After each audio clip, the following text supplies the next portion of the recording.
Stay tuned for a meeting of the Calabasas City Council. The meeting will be broadcast using Zoom and the city CTV Channel 3. Members of the City Council may teleconference into the meeting without noticing or posting an agenda at their teleconference location.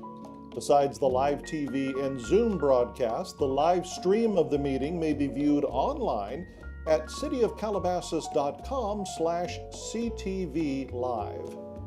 If you want to provide public comment, press Raise Hand if you're using Zoom or *9 if you're joining by phone. Just unmute yourself by pressing *6. Say your name and the city you live in. You'll be allowed 3 minutes to address the City Council regarding any items within the subject matter jurisdiction of the Council.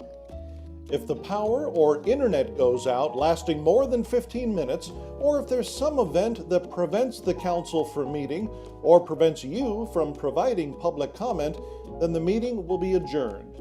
Any items noticed as public hearings will be rescheduled to the next regular meeting of the City Council. Any other agenda items the Council has not taken action on will be placed on a future agenda. Now, a meeting of the Calabasas City Council. Wonderful. Thank you very much. And welcome everybody to the February 23rd, 2022 City of Calabasas Regular Council meeting. This evening, I'm joined by Mayor Pro Tem Shapiro, Council members Alicia Weintraub, Peter Kraut, and James Bazagian, and we have many staff here with us as well. The Pledge of Allegiance this evening will be by one of our very own staff members, Sparky Cohen. He's one of the city's building officials. Thank you, Sparky. Thank you. All right, the Pledge of Allegiance. I pledge allegiance to the flag of the United States of America and to the republic for which it stands, one nation, under God, indivisible, with liberty and justice for all. Thank you very much. May I have a motion to approve the agenda? So moved. Second. All right, roll call, please. Councilmember Bazagian. Aye. Councilmember Kraut. Aye. Councilmember Weintraub. Aye. Mayor Pro Tem Shapiro. Yes. Mayor Maurer. Yes. Wonderful, thank you. All right, we're going to start off this evening with a number of presentations to some of our most loyal staff who have served the city anywhere from 20 to 10 years. And I'll go first with a couple. I'm going to start with Tony Yin. Tony is our information systems manager and has been with us since 2002.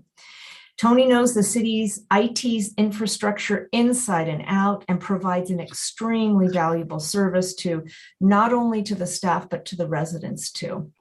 Tony fights to make sure our systems stay up running and are secure and are operating in the most cost-effective and efficient manner possible. Tony's dedication to residents was on display immediately when the pandemic first started. Within hours, he set up the city's remote work environment and established Zoom for all departments. Within weeks, thousands of Calabasas residents were taking classes through the Senior Center on Zoom, overseen by Tony. We salute Tony's dedication to Calabasas residents on this special work anniversary, and we want to say thank you, Tony, for your 20 years of service. We really appreciate you. Next, yes. Next, we have Reuben Flores. Reuben has worked for the city since October 2001. He currently serves as our senior building inspector and is a supervisor for building inspectors and our code enforcement officers. Reuben is more than an optimal achiever as a senior inspector. His deep vault of skill sets is valued and relied upon by the building official to help make the building and safety department run seamlessly. Reuben is a gentle, kind person that attracts the trust of others. He is a calming influence and his powerful strengths attract other building and safety employees who rely on his input and guidance. Building and safety customers, as one can imagine, are not always keen to be subject to government regulations, and their instinctive guards when interacting with building and safety staff are sometimes impenetrable. However, Reuben is a problem solver, and he is approachable and able to diffuse apprehensive customers quickly. Reuben, you have represented the city remarkably in some difficult situations and some emergency situations, and we really appreciate your 20 years of service. Thank you. I'm going to Thank you to you all. Wonderful. I'm going to hand it to James to do the next couple presentations. Okay. I have John Bingham and Sparky Cohen. We'll start out with John Bingham. John Bingham has worked in the public sector for various cities for over 36 years. He began his employment with the city as Senior Management Analyst on June 21st, 2006, and was promoted to his current position as Administrative Services Manager in 2016. He oversees human resources, civic center building maintenance, the community development block grant program, the Las Virgenes parking administration, and various behind-the-scenes programs which benefit city employees and citizens. He's a public safety liaison with the Sheriff's Department, LA County Fire Department, and Secure All Security Company, and in recent months has assisted with other public safety and emergency preparedness endeavors. From the outset of the COVID pandemic, John was one of the employees who continued to work on site at City Hall and was a valuable resource to the two interim city managers and throughout the transition of the new city manager in 2021. For years, John has coached his daughter Megan in Special Olympics track and field, soccer, and swimming. In 2015, John was instrumental in the highly successful hosting of Team Great Britain during the 2015 Special Olympics World Games. Congratulations, John, on the 15-year mark. Okay, I also have Sparky Cohen. There he is, Sparky. Sparky Cohen served as the city's building official since May 2006. During that time, he has overseen the Building and Safety Division, as well as all code enforcement services. Through his leadership, he and his team have worked without compromise to save lives, ensuring that all construction in the community is designed per the various codes and built to the highest standards. Anyone who has worked with Sparky knows he is a true professional, so don't let his Hawaiian shirts fool you. What's most notable is his passion for his work. No phone call is too insignificant, nor any question from our residents left unanswered. He is not one to sit too long behind his desk, as you will often find him climbing around job sites or responding to late evening code enforcement calls. Sparky is one who works to find solutions to help our residents and businesses, but at the same time provide for the safety of our community. We're very fortunate to have a man of his integrity, professionalism, energy, and commitment to public service in our community, serving as our building official. Sparky, congratulations on your 15 years of service. Thank you, John. Councilmember Weintraub will take the next couple. I have Kimberly Post and Carolina Tejerino. Kimberly Post oversees the daily operation of the Calabasas Senior Center. She coordinates all senior programs and events, supervises staff, and ensures the comfort and safety of seniors as they attend classes and make use of the indoor and outdoor spaces of the building. In addition, she assists the department with special projects and tasks.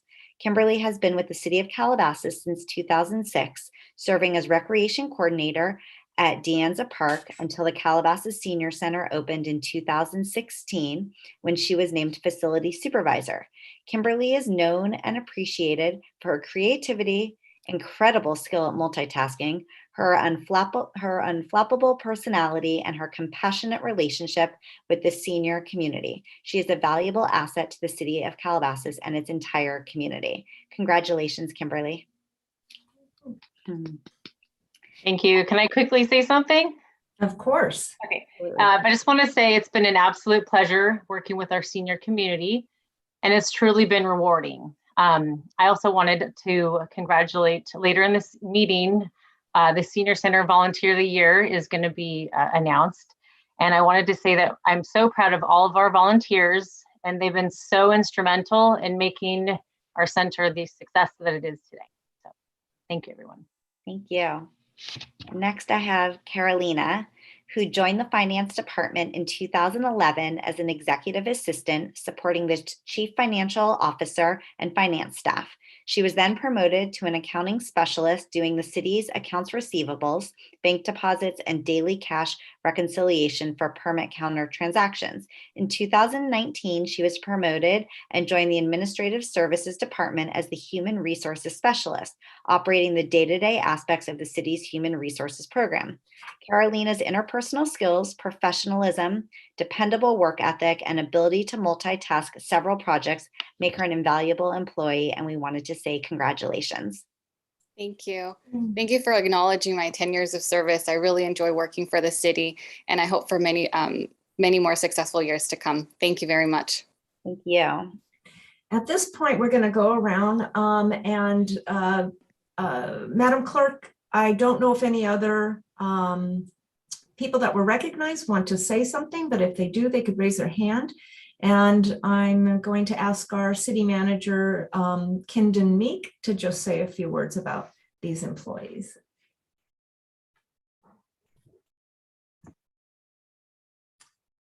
Madam Mayor, did you want me to start, or did you want the council? Yeah, you can go ahead and start. Well, we see if any other employees wanted to say something at the end here. So thank you for the opportunity to just acknowledge these employees. It's been a pleasure for me to get to know each one of them over this last year. What I've found as I've gotten to know these individuals personally, the group that you recognize tonight is, this is a group that we've recognized for their tenure, their long service with the city. And it's a wonderful opportunity for the city to foster these relationships with these employees over time, and also to have that institutional memory. We're fortunate to have each of these folks, and for me as a city manager, it's an honor to work with them. So thank you. Wonderful. Madam Clerk, and are there any other speakers from our staff? No, Madam Mayor, no other speakers. Okay, and I'm going to take a minute just to acknowledge a few more employees that are celebrating milestones but could not be here this evening. Also, with 15 years of service is Jason Meyer with our communications department. Ryan Pasilio, where is Ryan? Ryan's here somewhere, running around. 15 years, Ryan, wow. Lana Felici, community services, 10 years. Kathy Milbrand, community services, 10 years. Francisco Cicero Barbosa, public works, 5 years. And Jorge Rodriguez, 5 years. So thank you to all of our longtime loyal employees. Are there any members of the public that wish to speak on this item? If so, please raise your hand or press the *9 or *6 to unmute yourself. Is there anyone? We have no one, Madam Mayor. Okay. And now it's my pleasure to start hopefully a new tradition where we're going to introduce to the public some of our new employees that have joined the city. It seems to feel like things are normalizing almost week by week, and part of that is seeing new faces and getting to know them. And so it's my pleasure to introduce, we have about 4 or 5 different new employees. I'm going to start with Treyarch Disney. She was hired on September 17th, 2021 as an assistant engineer. She graduated from Cal Poly Pomona in the spring of 2021 with a civil engineering degree and an English minor. While in college, she was a vice president for the Engineers Without Borders and focused her studies on transportation and surveying. We're so lucky to have you here with us. Malia, welcome. All right, we also have Anna Hartunian. She was hired also on September 27th, 2021 as an associate engineer. She graduated from the University of California, San Diego with a bachelor's degree in aerospace engineering and is currently working on her master's degree in civil engineering. with an emphasis in transportation. So welcome, Anna. We are happy to have you as well. We also have Malia Ferrara. She was hired September 27th, 2021 as a recreation coordinator. She graduated from UC San Diego with, recreation coordinator at De Anza Park. She began in 2016 as an hourly recreation leader while completing her bachelor's in recreation tourism management at Cal State Northridge. And she was quickly promoted to event specialist and assisted with facility rentals, teen programs, and the city's largest festivals, our concerts and our special events. Malaya was a recreation coordinator in Moore Park before returning to Calabasas and brings an array of new programming ideas and skills. Welcome, and you just keep on moving up. We have Hiromi Dever, Hiromi Dever. She was hired on December 6, 2021 as accounting supervisor. She's an international superstar, was born and raised in Japan, met her husband in Hawaii, and subsequently married in Mexico. She has an adopted daughter from China. She's a certified scuba instructor and has sailed on her own boat between Hawaii and California. She enjoys playing tennis and cheering her daughter on as she plays tennis. For Ventura College, she worked for the city of Moore Park for 12 years prior to coming to Calabasas, and we're very lucky to have you as well. And then finally, Ryan Carr. He was hired just January 18th of this year as an associate planner. He previously worked as a planner for the city of Malibu. Prior to that, he was employed in the private sector working on documents related to California Environmental Quality Act, or CEQA. Ryan's interest in planning was cultivated at his alma mater, UC Santa Barbara, where he was introduced to campus planning. And he had a successful effort in starting a student farm. Ryan grew up in Oak Park and frequently visited the Barnes and Nobles at the Commons. He's fond memories of the area as a child and is happy to be joining the excellent staff and community within the city of Calabasas. Well, welcome to you all. And you have started off a new tradition of us recognizing our new employees every quarter or as needed to make sure that we get to see and learn a little bit more about you and you us. And before you know it, you'll be celebrating your 5 and 10 and 15 and 20 years with us. So best of luck to successful careers. All right. Do any of my colleagues have anything to add? Are there any members of the public? Okay. All right, we're going to move along. We are going to celebrate our Senior Center Volunteer of the Year. And I am so pleased to announce, and not surprised, that the 2021 recipient of this prestigious Senior Center Volunteer of the Year award is Carol Davis. This annual award is given to a person who has excelled in donating their time, ideas, and volunteer hours to activities that benefit the Senior Center and the community. During the COVID pandemic, Carol created and became the chair of the Caring Calabasas Club, a service club which engages seniors in providing charitable contributions in the form of collection of goods and crafting of needed items. During the last year, the club has partnered with several nonprofit organizations in need of donated items, and members of the club made or collected those items. The monthly meetings provide a vehicle for virtual and in-person social interaction during the most difficult months of isolation these past 2 years.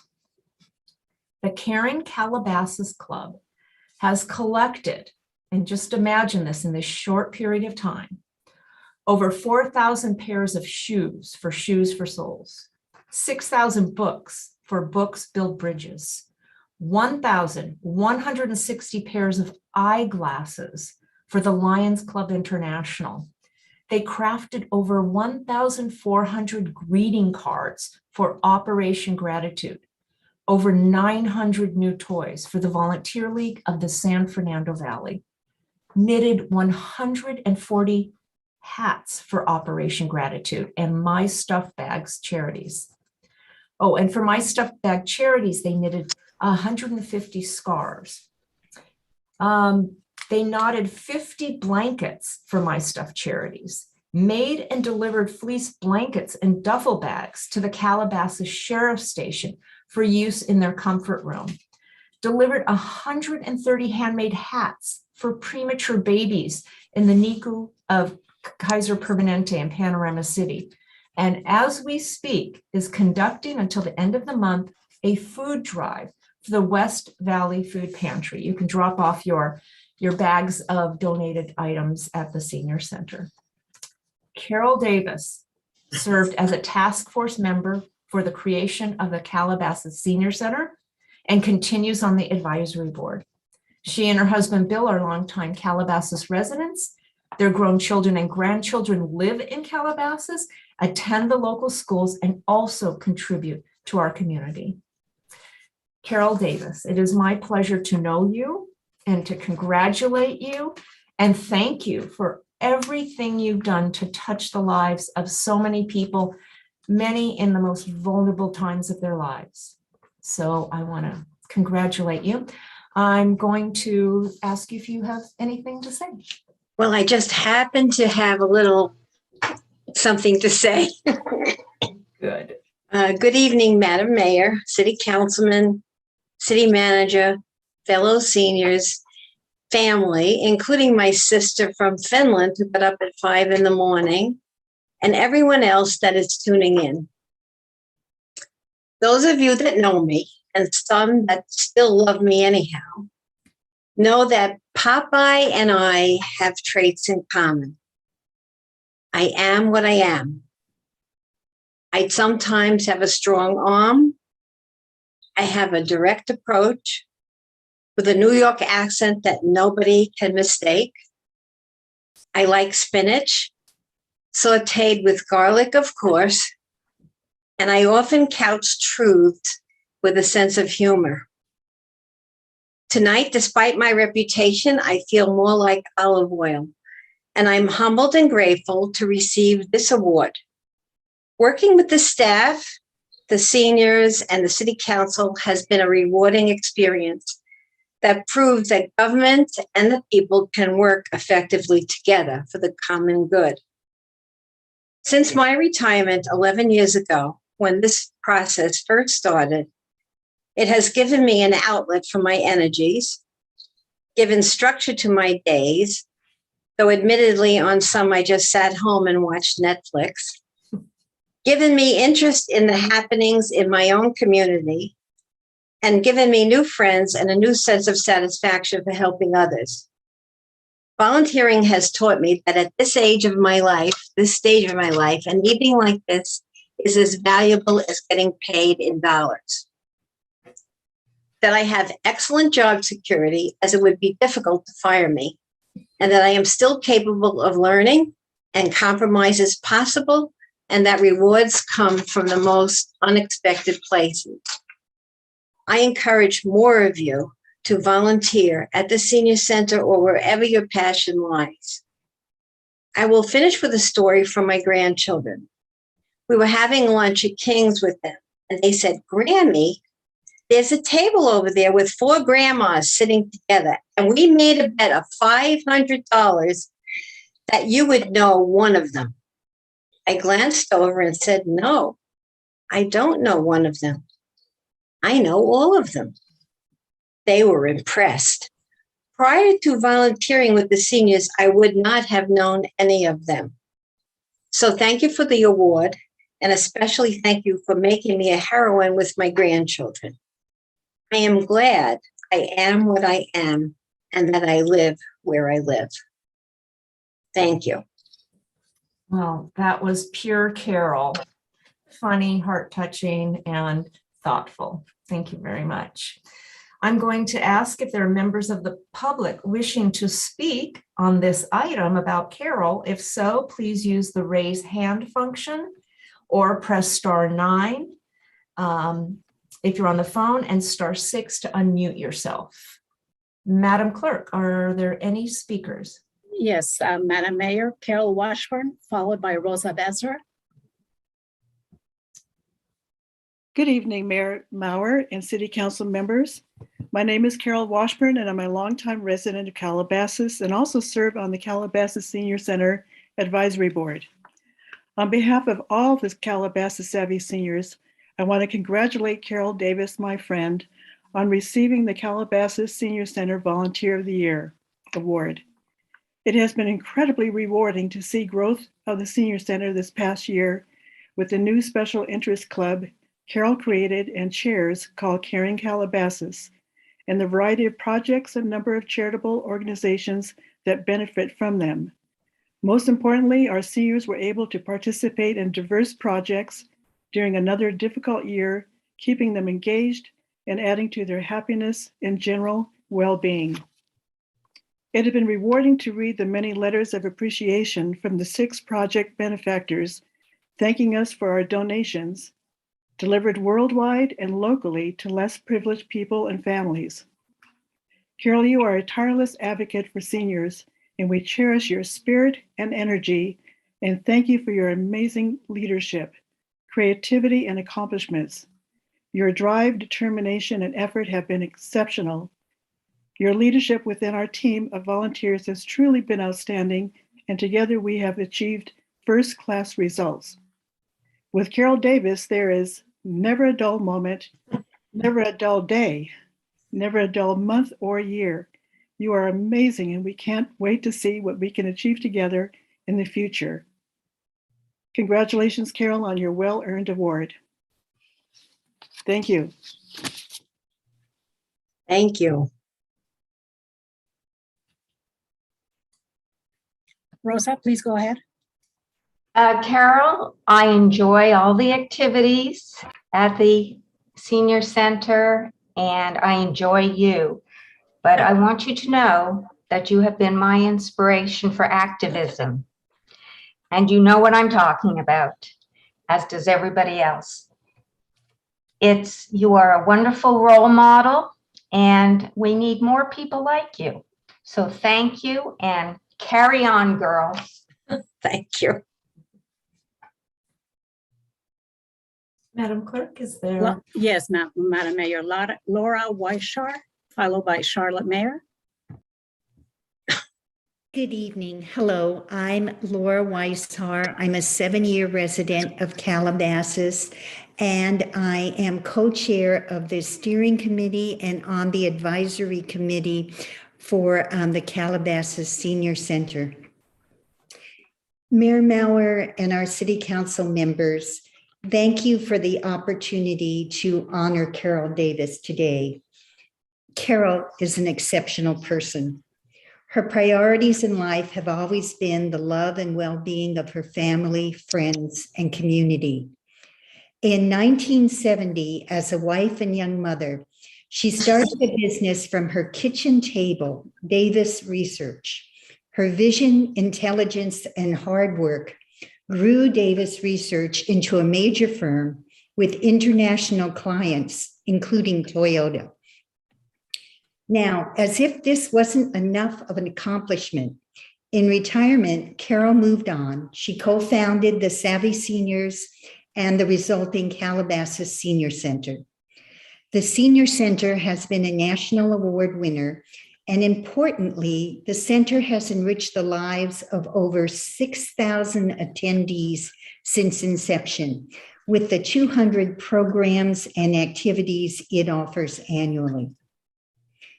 And as if establishing this organization wasn't enough, during the pandemic, Carol created Caring Calabasas.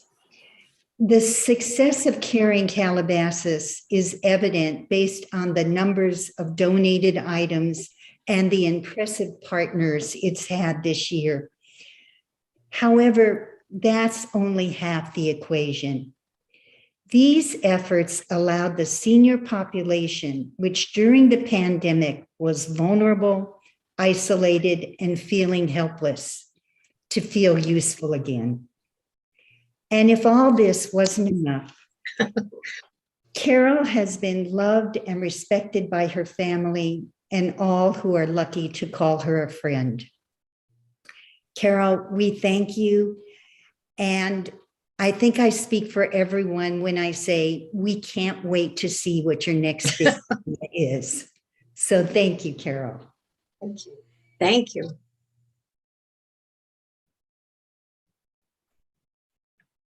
Go ahead, Charlotte. Okay, Carol, they say that leaders bring people together. Well, a leader, some have called a force of nature, is our honoree this evening, Carol Davis. Her humor and brilliant ideas have brought hundreds of savvy seniors together to enhance personal happiness for ourselves and many, many others, even strangers. She inspires others to join the fun by sharing common interests and making friends by volunteering together. Her vision to give back to our community here in Calabasas and beyond by starting the Carr in Calabasas Club is an example of her magic. With Carol at the helm, Calabasas has a senior center with an advisory board, a steering committee, interest clubs, and a seat on the Park Recreation and Education Commission.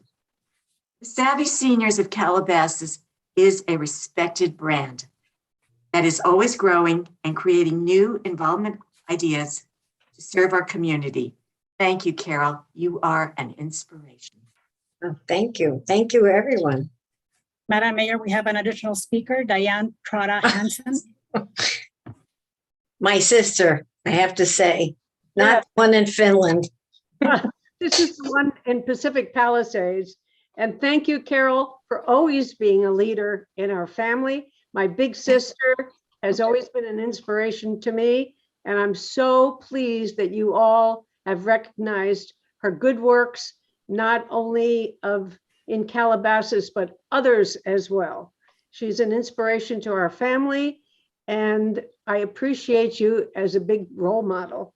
And thank you for everybody for understanding what a good person she is. Thank you. Thank you, Diane. We have an additional speaker, Margaret Tuomi.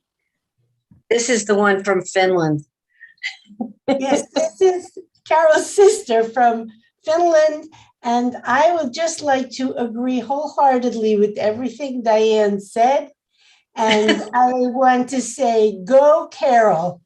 And thank you for appreciating all her wonderful talents. Thank you.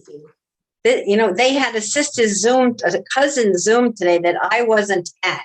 So this was planned without me knowing it. Thank you. I think it's enough speeches from my family, though.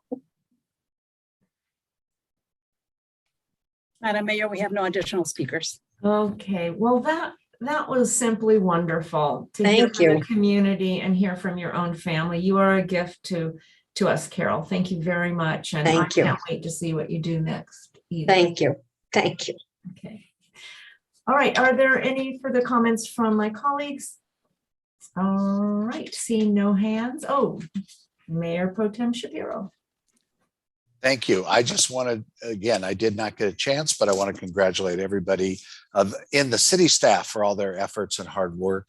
And we are extremely appreciative. But Carol, hearing all the accolades that are so well deserved and comments about you, your character, your passion, and what you give back to our community, no one could touch that. But I do recall you're coming to council, your power, you're bringing 40 people to stand up just to try and get the senior center built, and everything you did to work through that. And you have continued, as has been said, to work for our city, to work for our community, to work for our seniors. And it is tremendous. And the latest philanthropic effort you led and you still continue to do is fantastic. I thank you. Keep strong and keep doing great things because we are so lucky to have you in our city.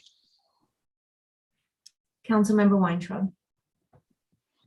I just wanted to congratulate Carol for this huge honor that is so well deserved. Your contributions to the entire community are felt on a daily basis by everyone enjoying the senior center and all the contributions through charities and everything. And it's just, I love working with you. Hopefully it'll be in person very soon. I miss seeing everyone in person. So congratulations, Carol. And I also just wanted to say thank you to all of our city staff for their years of service. I say this all the time, but I truly believe we have the best local government staff out there. So thank you to everyone. Councilmember Crowe. Yes, I too want to congratulate our staff on their long terms of service and welcome our new staff members. But I had to take this opportunity to say congratulations to Carol. As a longtime resident of Calabasas, I had heard the name Carol Davis, but I didn't get to meet her until I was on the campaign trail when she invited me to a Zoom call and then explained to me about this community of seniors in Calabasas that carries a lot of clout around here. And I had no idea what I was getting into that day, but I am so pleased that I had the chance to meet you and your fellow seniors. I am so excited to be a council member representing the interests of our seniors. And that's because I'm so excited to see Carol and other seniors so involved heavily in our community. And this award just really goes to show, you know, the wonderful things that they've been able to accomplish while many of us have been locked into our homes. They've been out there making things happen. And Carol, as the leader of that group, we couldn't ask for a better person to lead that charge. So thank you for all that you've done. Councilmember Bazagian. Hello, Carol. And I am going to echo my fellow council members' comments. This is a very well-deserved award, and I want to congratulate you and thank you for all the hard work you've done. First, establishing and building the Savvy Seniors, and second, providing the impetus for the community to rally behind the building of a senior center, which we enjoy very much having. So thank you for all of your work, and I look forward to working with you in the future as well. Thank you. All right. Well, that was nice. Congratulations again, Carol. All right. We have one more presentation also to some people that we're very grateful for, in addition to our staff and our volunteers. These are a different kind of volunteers who serve on commissions. And we have a couple who have left service, and we are going to be recognizing them this evening. So I'll start with Ken Stockton. And is Ken present? He couldn't attend, Madam Mayor. Okay. Ken Stockton served on the Architectural Review Panel from August 2005 to January 2022. He contributed to the panel's objectives to make advisory recommendations to the Planning Commission and City Council in all matters pertaining to site plan reviews, evaluating architectural designs of buildings and other structures, landscape plans, and other site features. Thank you, Ken, for your service. Our next retiring commissioner is Michelle Faulkner. Is Michelle with us? She also couldn't attend, Madam Mayor. Okay. Michelle Faulkner served on the Library Commission from February 2019 to January 2022. Her contributions included to act in an advisory capacity to the City Council in all matters pertaining to the management, administration, operation, development, improvement, and maintenance of municipal library and the provisional of library services within the city. Thank you very much, Michelle. And Michelle does tremendous work with the Girl Scouts in our area as well. Our next retiring commissioner is Daniel Milstein. Is he present? He was present, but he had to leave, Madam Mayor. Okay. Daniel Milstein also served on the Planning Commission from 2021 to January 2022, and also made the same contributions as were noted earlier.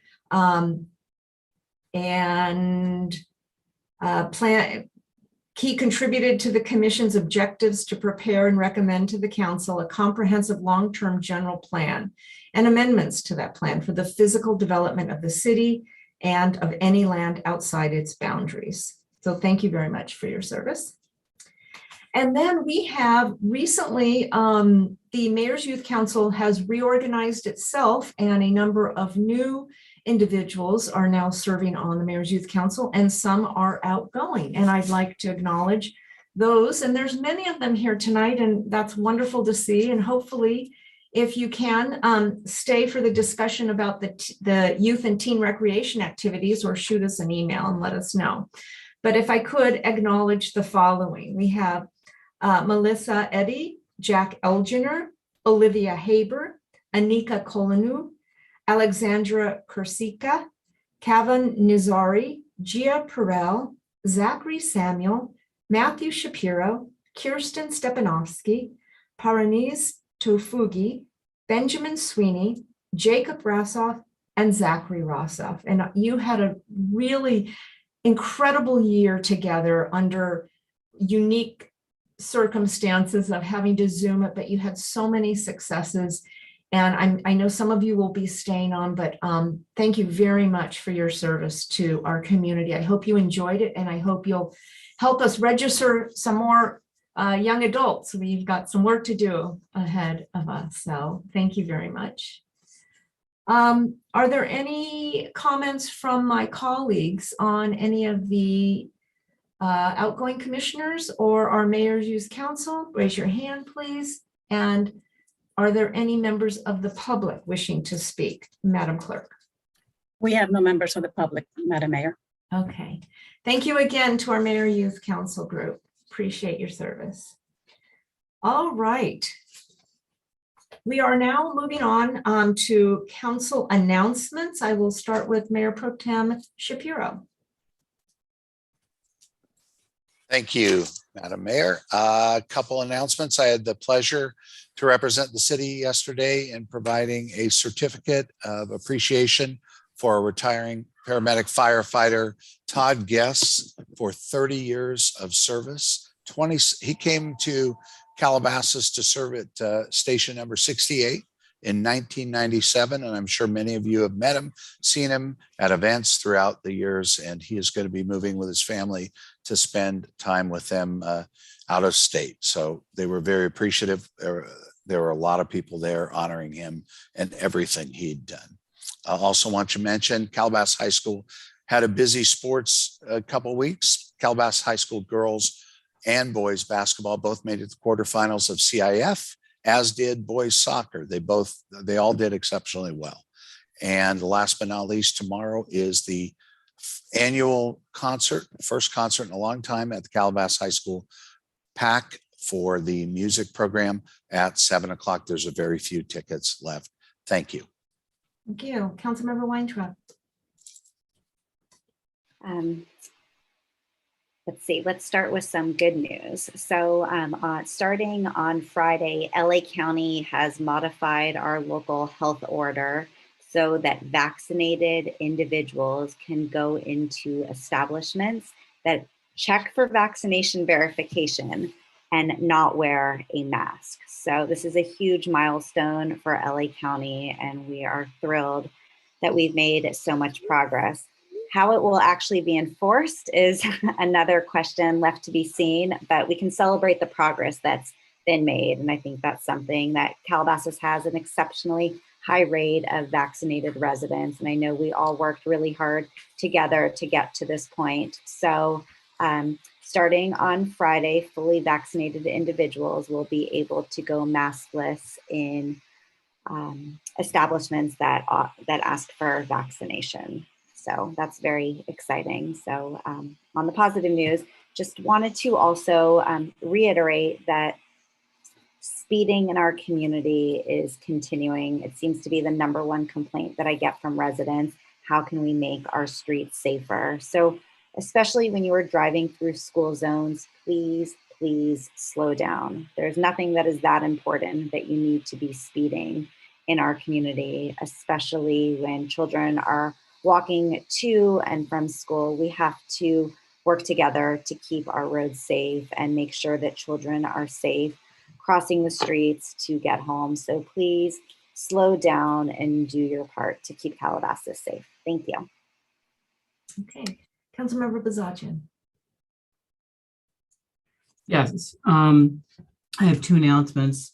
One is as we're starting again our annual activities, we have an Arbor Day celebration on Saturday, March 12th from 10 a.m. to 12 p.m. at Chaparral Elementary. We will be tree planting there. As we do every year, we focus on a different area of town, and this year will be Chaparral Elementary. So that's March 12th, 10 to 12.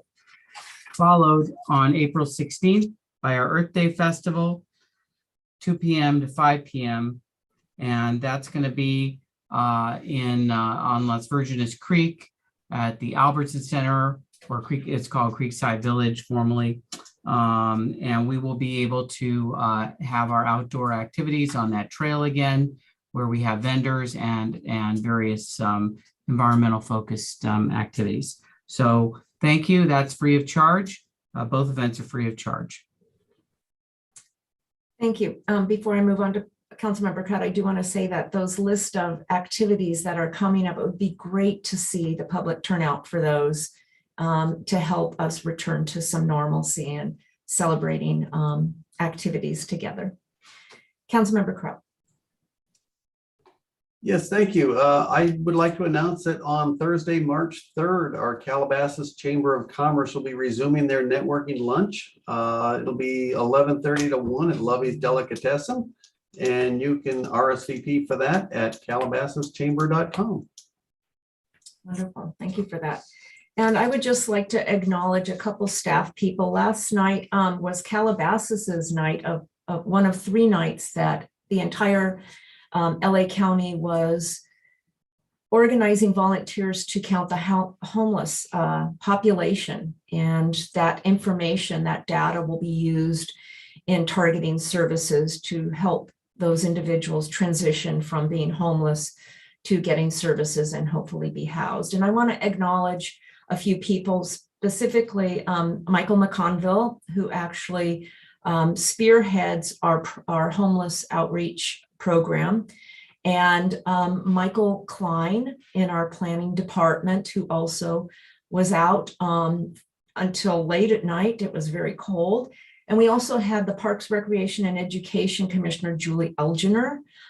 She and I were a team, and we also had a representative from our security company, SecureAll, Julia, who was out also with the other volunteers. We had different precincts that we walked or drove through. You might have seen oh, there's a photo of those. And on the very left in the white t-shirt is Jeremy Wolf from Senator Henry Stern's office. He hosted our meeting site, and you see Jeremy, then Michael, Julia, me, Julia, and Michael Klein. So the city, we had a couple city vehicles, and we didn't see any of this team here, but there was another group that I think just found 1 or 2 encampments in Calabasas. I know they're doing additional volunteering and walking. So hopefully next year we'll have additional volunteers come out and help us in our efforts to transition people from being unhoused to getting services. So thank you, Michael and Julie and Julia in particular. That was really nice to see you come out and represent the city. Okay, with that, we will move on to oral communication and public comment. At this point, if there's anyone in the public or on the phone who wishes to speak on something not on the agenda. So if you're here to participate in the work plan discussion, hold on just a bit. This is for items not on the agenda. Raise your hand if you're on Zoom. And if you are on the phone, press 9 and *6 to unmute yourself. Madam Clerk, are there any people for public comment? We have no public comment, Madam Mayor. Oh, one more. I'm sorry, I take that back. We have one speaker. Wonderful. Susie Cooper.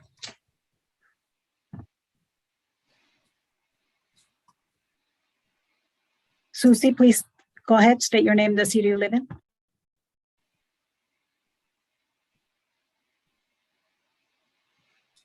You might be on mute, Susie. Susie, it doesn't appear that she's muted. Can you hear us, Susie?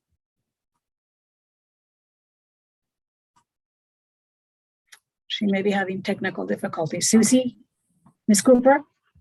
We'll give her a minute. Councilmember Weintraub, is your hand up for something new? No, I was just going to say, I think, which is a good thing that we're moving ahead, but I think public comment was listed a little later in the agenda, so there might be. No, just from the time period. I don't know. Oh, yes, you're right. Public Anyway. comment was scheduled for 8:20 and it's 8 o'clock-ish. So I'm happy to take public comment as it comes in. Madam Clerk, we can check back and forth. Is Ms. Cooper available?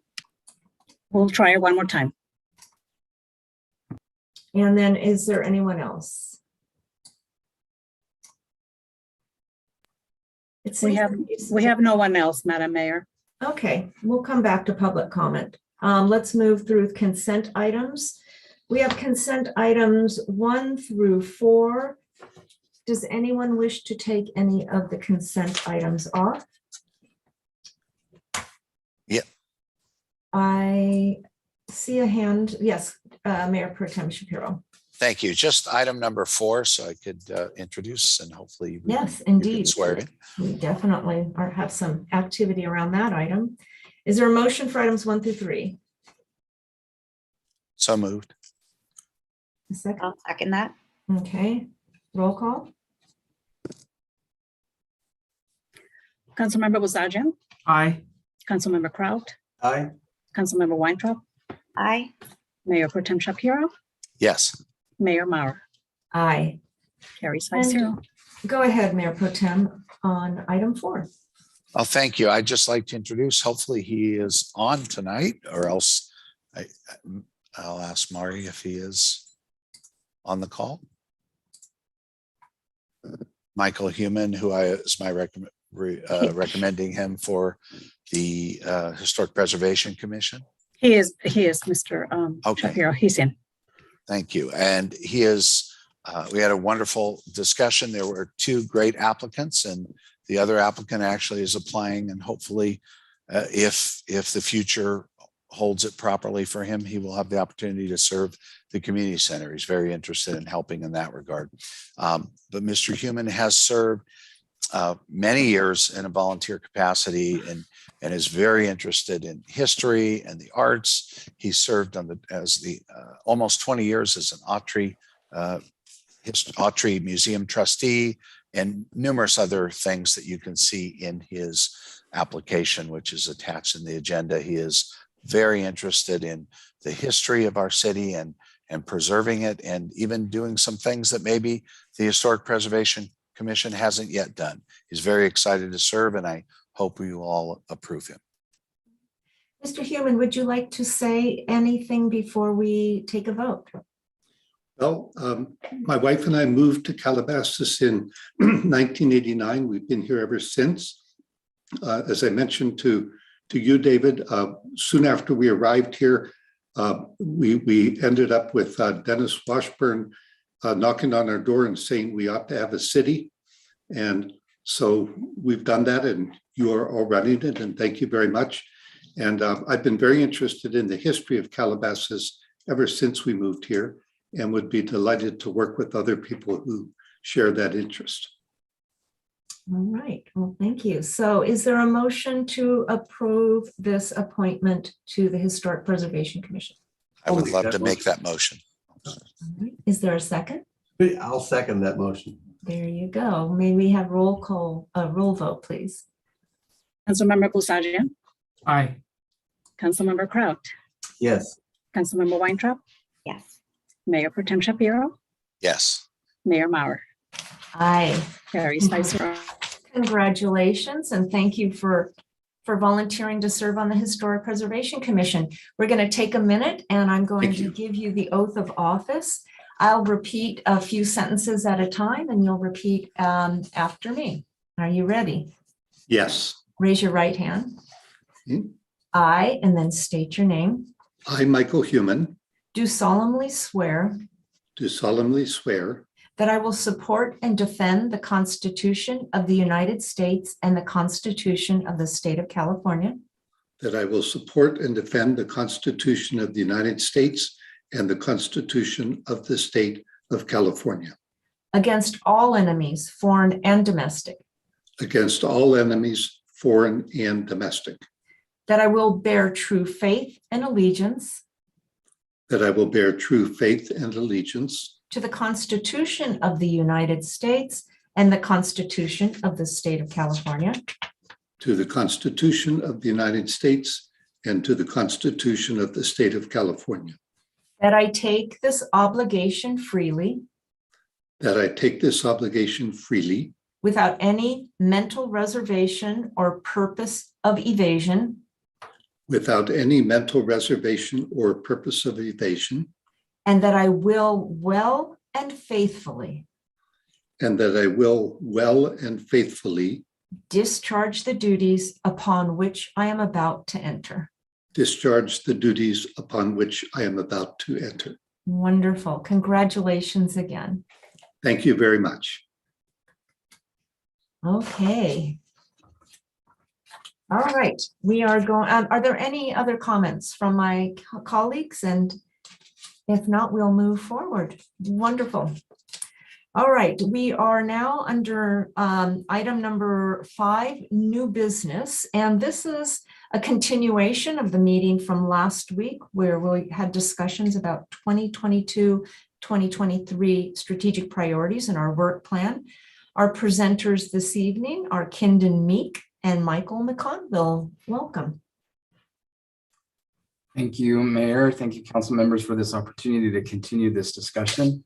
We also acknowledge a number of employees who have joined in tonight to participate, and members of the public who've been very helpful in this process as we've received comments and recommendations and suggestions. We thank you for your input. Council, this is, as Mayor mentioned, a continuation from our discussion from last week, our special meeting and workshop. And again, tonight, we hope that as you continue with this process, that we'll be able to do what we were able to accomplish last week, is move through these strategic priorities in a way that brings us to a consensus as a group of what's most important. And we've tried to emphasize over and over again that this is a very difficult process because it forces us to identify a small list of things that are important. In doing so, that doesn't negate the other things that are important in the day-to-day operation of the city or other things that may arise. And so we want to remind the council of that. So with that, I'll turn the time over to Michael McConville, and he'll have a short presentation, and then we'll move into the discussion of our 3 remaining priorities. Thank you, Kindon, and I apologize for the darkness. The lights here in the corner of City Hall went out on me. So.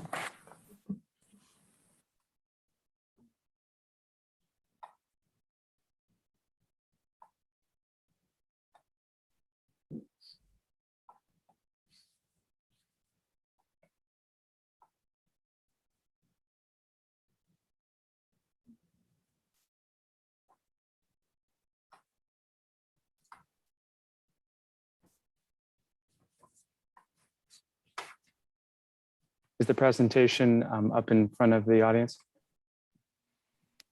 Yes. Very good. Good evening, Madam Mayor and members of the City Council. And thank you, Kindon, for that introduction. So for tonight's agenda, we'll be reviewing the City Council project and initiative draft selections made during the February 16th City Council meeting. We will then outline required next steps to complete the strategic planning process. And then finally, we hope to conclude the City Council selections of draft projects and initiatives via interactive workshop amongst the City Council. Michael, may I just say something? Yes. My screen, it shows the upcoming slide. I think you might want to be on full screen, especially when we get to the list of projects. Or is that just my screen, or is that everybody's? I think it was everyone's because it was mine too, Madam Mayor. I will adjust that. Just one moment.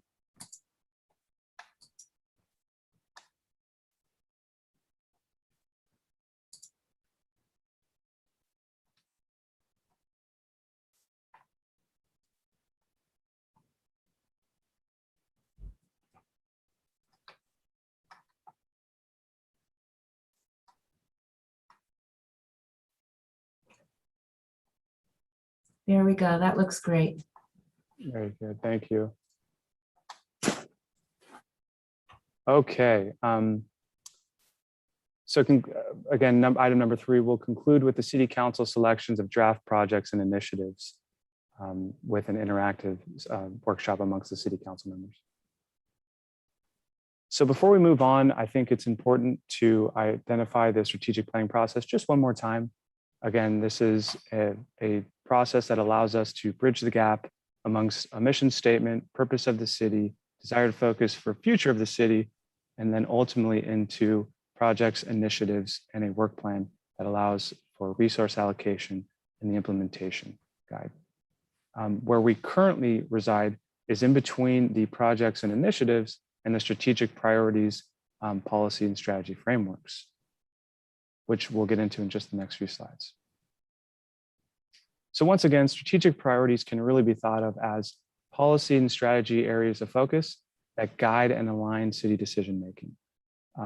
Really, they can translate actions and initiatives to meet the city's vision and mission. And the 6 that you see before you on this page were selected amongst the City Council for the fiscal year 22-23 strategic plan, of which is the first being environmental leadership, fiscal resiliency, followed by public safety, emergency preparedness, 4 being recreation, youth, and senior services, 5 being organizational excellence, and 6 being development and infrastructure. Within each of those strategic priority areas are specific projects and initiatives. Again, these are simply actions that allow the city to accomplish its goals, and they follow the SMART criteria, and that they are specific, they're measurable, they're attainable, they're relevant, and they're time bound. The list that is attached to the staff report is the draft projects and initiatives listing, which total 87. And for this reason, staff is recommending that the City Council designate no more than 5 projects per strategic priority category, or 30 projects in total for the review of staff and members ultimately of the public. As a result of the last February 16 workshop, the City Council was able to successfully refine the projects and initiatives listing for the 3 strategic priorities listed here. So we have the environmental leadership, and fiscal resiliency, and public safety and emergency preparedness strategic priorities. I will briefly and quickly go over each one of the projects and initiatives within each priority category. So for environmental leadership, the City Council identified, and in no particular order, I should state, this was again, simply as the submissions were received, but the first being to identify potential real property acquisitions for future parkland or open space designation. The second being to update Calabasas Municipal Code 17.34 to either current LEED or California Green Building Code standards. The third being to educate residents of the state's new food waste recycling requirements, also known as SB 1383, and to work with waste management to coordinate programs for residents to comply. Next is to hire a consultant to coordinate the development of a climate action plan. And then lastly, in environmental leadership, you have the development of a water resiliency plan outlining strategies to increase the city's drought preparedness, local self-reliance for water, and planting of native vegetation to include milkweed and monarch butterfly habitats. Moving on to fiscal resiliency, the City Council selected the 4 or designated, refined the 4 draft projects and initiatives in that category. The first being to establish deferred maintenance accounts, including a policy to adequately fund during the annual budgetary process. Second is to hire an employee to seek, write, and administer grants.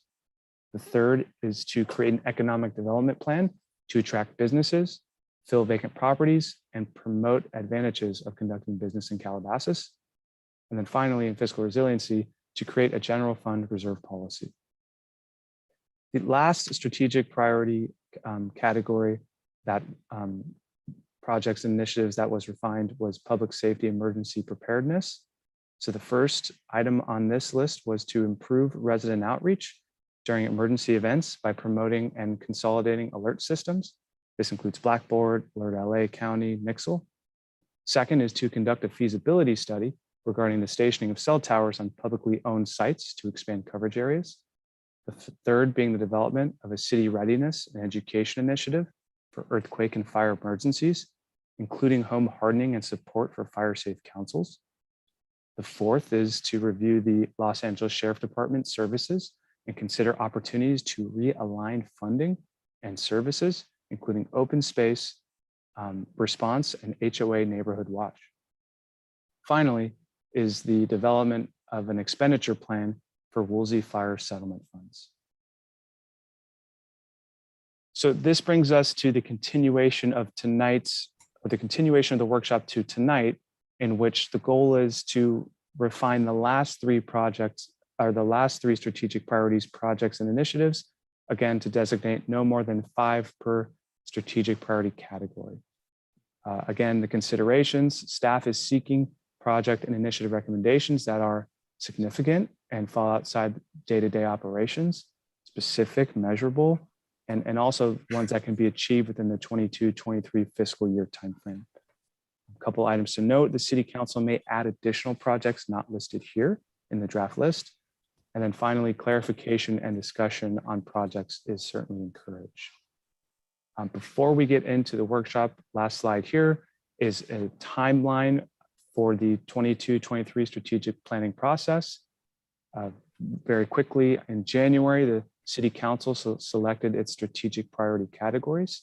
In February, the red dot where we currently stand now, City Council members are provided a list of projects and initiatives and approved the draft form. Following at the end of this month and into March, the public will review projects and initiatives that have been refined in each of the 6 strategic priority categories. In April, City Council will review the public recommendations and approve final projects and initiatives. And then in early May, the City Council will adopt a final work plan, again, which is the implementation and resource allocation of the specific projects and initiatives. With that, that concludes my presentation. I am ready to bring the spreadsheet up again after the comments from members of the public. If I could, I see Councilmember Weintraub, and one moment, point of clarification, you said there were 3 remaining initiatives? Three remaining strategic priority areas. So we've refined the list for environmental leadership, for fiscal resiliency, for public safety and emergency preparedness.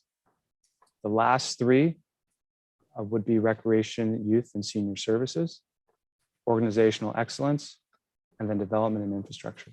Okay, thank you. Councilmember Weintraub, did you have a question? Yeah. Where was street racing on the list? I can bring up the list for you in just a second. Thank you so much. And it is in the attached. Let me see. Well, I'll bring up the list. One moment.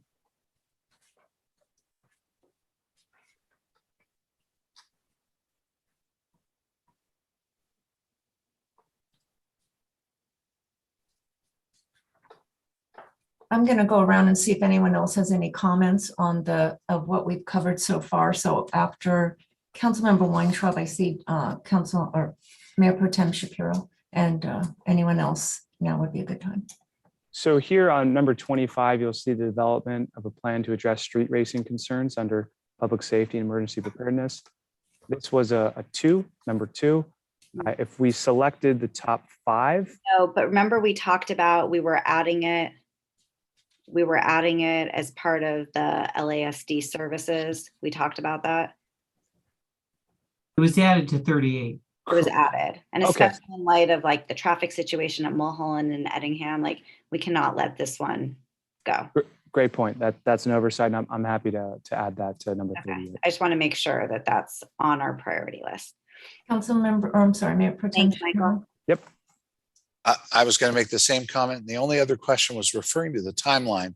I thought maybe it was 2 times ago, maybe it was last time, that there was, in addition to the public input, which includes, I thought there was time for our commissioners to have input in this process as well. Is that just considered part of public comment as opposed to them specifically making their recommendations or input? That's a great question, Councilmember Shapiro. Thank you. So yes, we initially had the input solely confined to commissioners initially first, and we decided based on comments at the last City Council meeting to expand the public review to any member of the public, not just being confined to commissioners or advisory board members. So yes, public is all inclusive of the commissioners and other constituents in the city. Okay. I have a point of clarification for the public safety list, the 5 priorities that we came up with. If you could pull that up, please.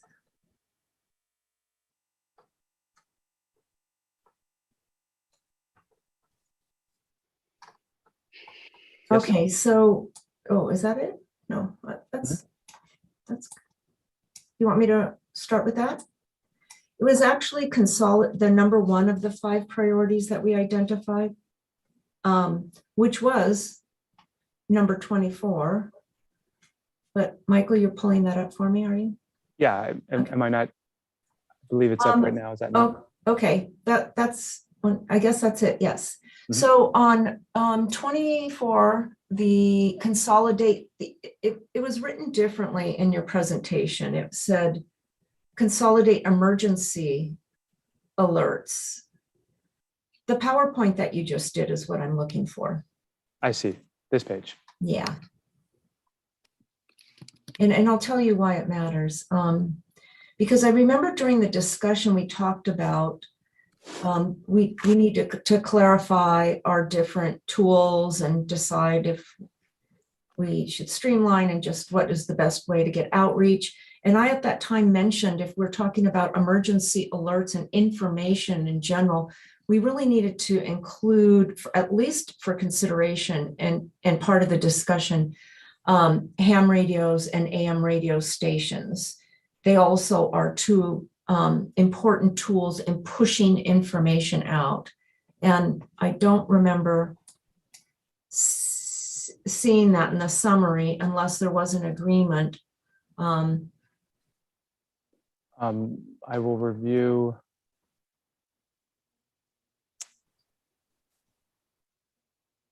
I believe that was added, and it's not here, but I'm happy to add it on number 35, where it develop a city readiness and education initiative for earthquake and fire emergencies. No. Can you go to your PowerPoint, this evening's PowerPoint? Yes. And in that PowerPoint, you had a very concise slide that listed what the summary of what we did last week. Right. Okay. Do you see it before you now? Well, I'm looking at, was this from your PowerPoint this evening? Yes. Oh, it is. Okay. So Michael, what we're still seeing is the spreadsheet. Can you bring up the presentation? You know what, Michael, Yes. you have an alert. I see it on my screen. You might be frozen somewhere. Can you see that now? I still see the spreadsheet. Okay. 1 second.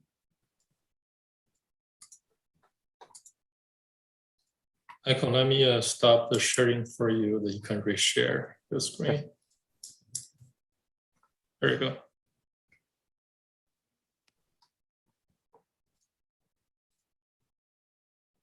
Okay, there we go. Thank you. Okay. So on number 1, improve resident outreach during emergency events by promoting and consolidating alert systems. And if that's definitely pushing out information during an emergency. And my suggestion last week was to consider the role that AM radio and ham radio operators play in pushing out information, because they're out there and they're willing and ready, and it's part of Fire Safe Council, or it could be. It is certainly in ours. So unless there's a reason why not, or there's an objection, I would like to at least have a reference to them here to consider their role. Okay, happy to add that, Madam Mayor. Are any colleagues, is there anyone that wants to weigh in with that? I know I have to change my view. Mayor Maurer, if I could speak.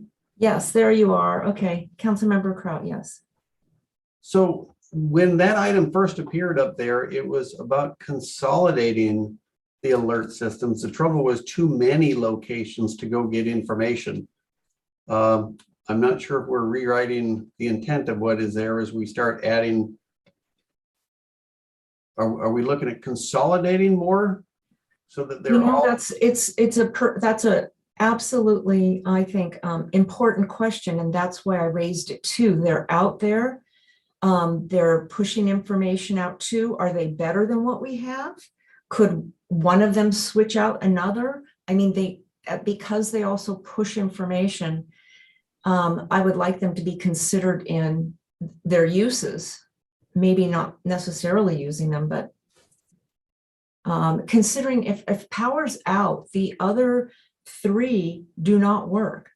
AM radio and ham radio do. So with our power outages, we need to, make sure we're covered in all different scenarios. Even paper delivery, we learned during Woolsey that we really should have had paper information at the intersection to give to people because everything was down and we had information, but we talked about how the importance of even paper.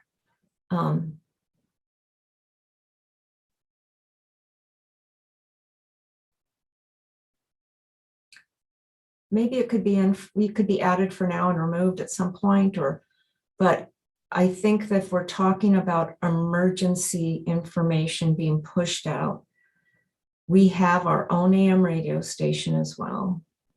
And we are working with ham radio, and they work with the sheriff's department. Anyone else want to chime in here on this? Can't it just be like a plus, like an addition to this? You mean like a number 6? It's like I went back. I know we're like stuck on 5, but these are like really important things. I don't want to be pigeonholed. I mean, we have to like revamp the way we communicate with residents. So it's like twofold. We have to consolidate so everyone's getting the same information, but we need to make sure people are getting that information. And if the power's down, what are our alternative sources? And that's AM and ham radio. So I don't think it's like either or. I just think it's twofold because depending on the source of delivery. So I think that they're both really important, but to me, it's kind of one of the same because our whole goal is to get accurate information to our residents. So I wouldn't mind just putting in, it's just another means of communication that we have to work on. How about if it's a semicolon? Yeah, whatever. A semicolon, and it is, evaluating. I don't know, Kendon, do you want to, or Michael, or I wish we had someone from communicate, Michael Russo, anybody? Mayor, I think what I'm hearing you say is you're looking, and Councilmember Weintraub, looking at ways to effectively communicate during an emergency. Councilmember Kraut, your initial, I think, comment on this was we have a number of different tools. How do we direct the public or the residents to more of a single source of the information, they know where to go? So we can look at that and kind of, I think there's 2 different goals in that, and we can play that out a little bit more and come back to that. One thing I do want to advise the council on is I know there's this desire to accomplish everything, but once we start rolling all of this into, if we're trying to simplify and get to smart, goals that we are attainable and measurable and achievable, if we've taken 15 goals and just rolled them into 5, we're not doing ourselves any service or the public on that. And again, so I'm not trying to minimize or diminish the importance of anything. I think we just need to narrow our focus on these conversations a little bit more. Can I just add, I was like, we want to consolidate the information, but if we can't get that information, then like our AM radio is a good tool. And that could be one of the means of consolidated information. Like that information, we should be using the AM station as we're using the other list. Like that should be part of our tools. I think you'll find that AM radio stations, as obsolete as they may sound, they keep rising to the top of good purposes in communicating in wildfire zones where power is knocked out, whether from a wildfire or from a power outage, a plant, a PSPS. And people their communication is down. With AM, they can get in their car, we can do the distribution of the radios. I mean, it is an old fashioned, but becoming much more prominent. So it might not automatically come to the top of the list. And these other tools, I think we can't really decide what's best for pushing information out without considering and possibly consolidating and including AM and ham radio. I think they're going to be our lifesavers.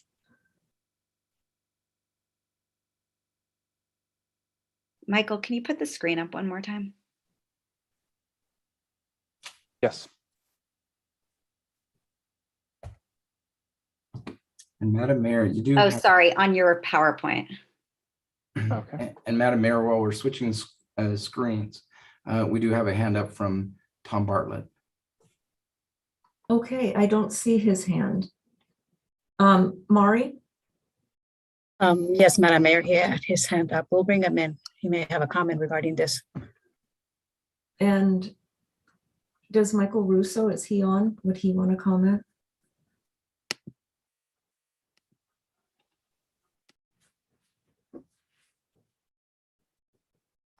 Tom, go ahead, please. They're both in, Madam Mayor. Thank you. I feel like I'm interrupting, but I just wanted to offer something if you're welcome to it. I was wondering if you might want to word it differently, such as reduce confusion among the general public by reducing the number of communication systems and consolidating them into a manageable few reliable means.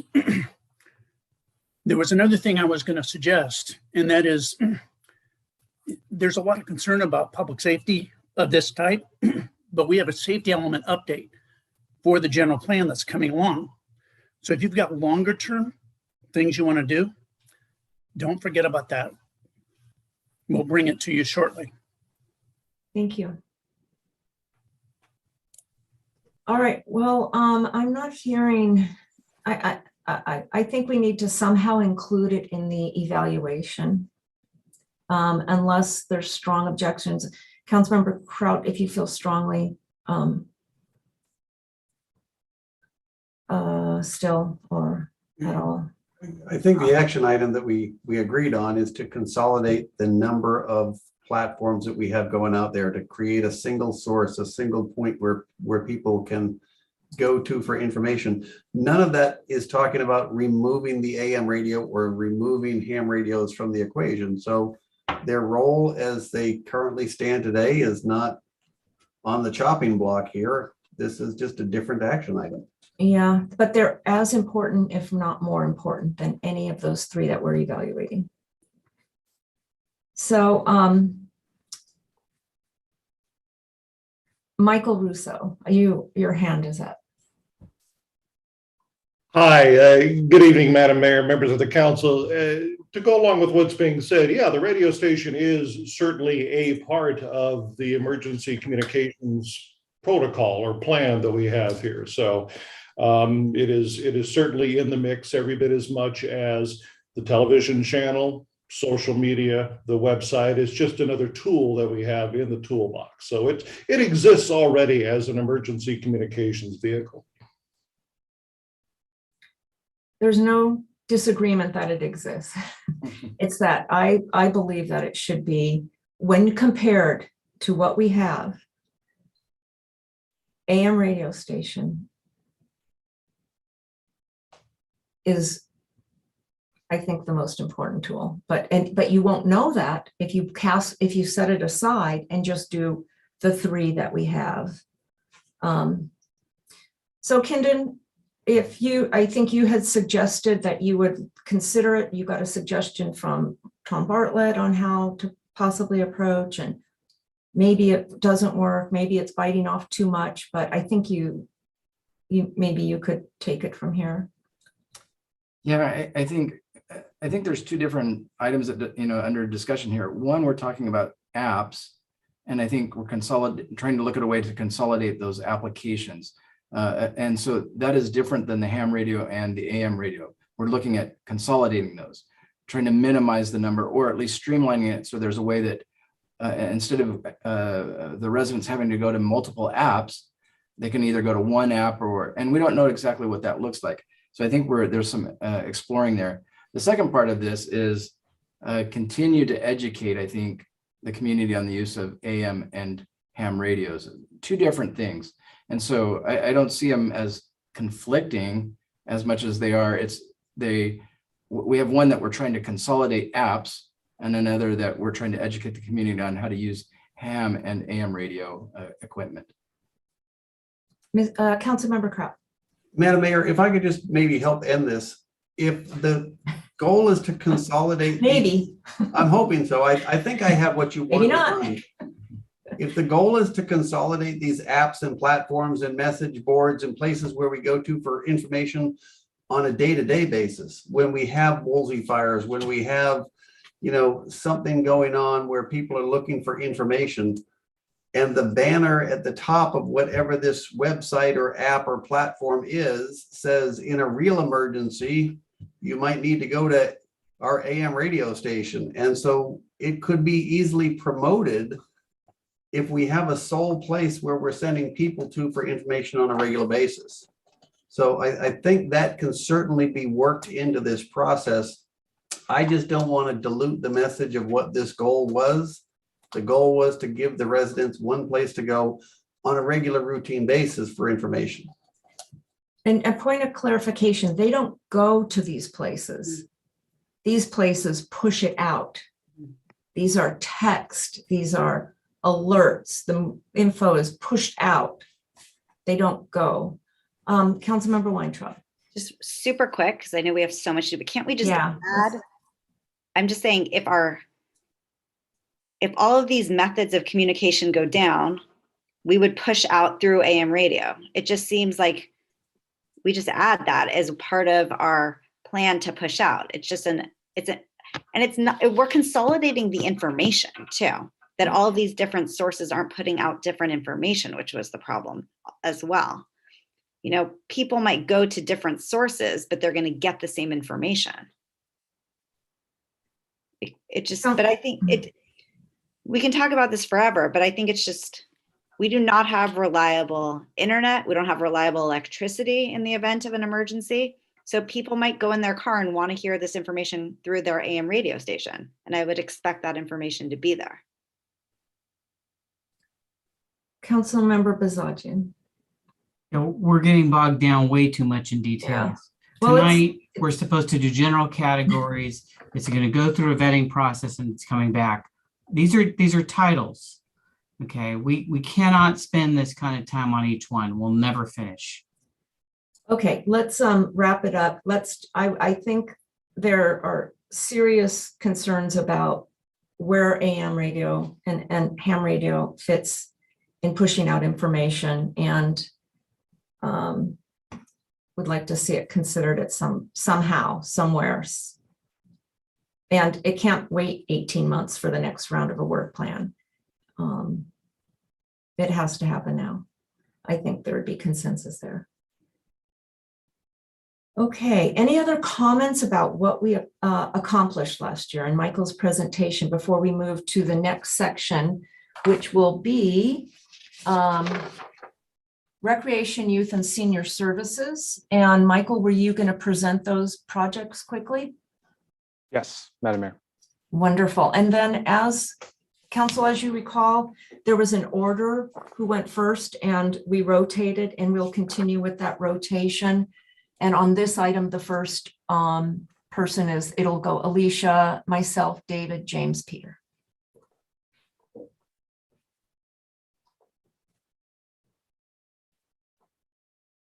Just confirming that the Excel spreadsheet can be seen. Yes, it can. Thank you. So for the strategic priority category of recreation, youth, and senior services, we'll start with the item number 43, which is to reopen the Agora Hills Calabasas Community Center. Next item is to increase promotion of library services and consider expanding programs, staffing, and hours. Followed by number 45, adding a shade structure to the senior center. Next is to conduct a feasibility study of adding basketball courts, soccer fields, or skate parks to improve recreation programs and opportunities for teenagers. Number 47, to improve bicycle access throughout Calabasas and develop events for families surrounding our trails and biking. Also to explore a partnership with Ciclavia and become a designated bicycle-friendly community. Number 48 was rescinded as it was combined with item number 46. Next, 49, to provide an update on the current homebound meal delivery program to consider formal support. 50 is to develop an annual Calabasas run. 51 is to reevaluate and enhance the city's calendar of events. 52 is to conduct a best use analysis for Creekside Park. 53 is to upgrade playground equipment, trails, and pathways at city parks. 54 is to complete a full and permanent build out of Wild Walnut Park to include a dog and children's park. 55 was rescinded as the initiative of enacting a youth voter registration program is already performed through Mayor's Youth Council. 56 was rescinded as each mayor should coordinate if desired, the original author of that item. 57, to regular schedule senior center membership drives for residents. 58 was combined with 61. 59, identify real property for acquisition for the purposes of future parkland was combined with item 3, or more specifically in the environmental leadership category. Number 60 is listed as to expand the scope of the Mayor's Youth Council and facilitate connections with similar youth groups. Last 3, 61, to create a more intergenerational program and event listing and to assess programs and services to include all socioeconomic and demographic groups. 62 is to consider holding an annual Relay for Life event. 63 is to review the Masson House's facilities and recreation programming and identify a plan to improve and expand Headwaters Corner. And that concludes the projects and initiatives listing. Okay, thank you very much. I believe at this time we are going to open it up for any public comment, but before we do that, many of these items here come with a price tag. Is there any information at this point about what something would cost? Mayor, we don't have the information on all of those. So what we're planning, again, as we continue to prioritize these or move the 5, we'll have a better feel for cost and staff time as we do that. I didn't want staff to provide a cost for all of these and then have them not make it to the next round or to the public round. And so we'll have more information on that as that comes. Okay, so that's financial resources. And then my second question is staff resources. I think we're all mindful that we have a new director of Parks and Recreation who has a lot on their plate already. And so I just want to be mindful of that. Madam Clerk, are there any members of the public that wish to speak? Yes, Madam Mayor, we have Julie Miller, followed by Rosa Besser, and then only those 2. So we'll bring Julie Miller first. Hi, how are you guys? I'm just want to talk about the intersection on Mulholland and Eddingham as my child's friend was hit yesterday there. I'd called the public school to find out where the crossing guard's been because they haven't been there for a month and a half. And at this point, I don't let my elementary school child walk to school. When I've been crossing it, I've been close to being hit multiple times. There's something has to be done. The lights on the ground do absolutely nothing. I noticed today there was a stanchion with a flashing light. You really can't see that as well. There needs to be some sort of red light. Kids are getting there, in the past month and a half, there's been 3 accidents, 2 in cars, 1 student yesterday actually on foot. And nothing's being done about this since the other 2 accidents to now. There's been nothing that I've seen on my end where we're making it safer for kids to walk. And we live in a neighborhood where I want my children to be able to walk to school, but I think more has to be done, whether it's, personally, I would like to see a light, as they have these lights all over Beverly Hills that you push a button, it's green, and then when you push it, it turns red, so there's not a stop of traffic unless there's a person walking across the intersection, because it's just a very big liability. And as I said, a kid was hit yesterday. He was lucky it was a little car and he had a bag to protect him, but it could have been way worse than it was yesterday. So is there any, I don't know if I ask, is there anything that can be done for this or? So Ms. Miller,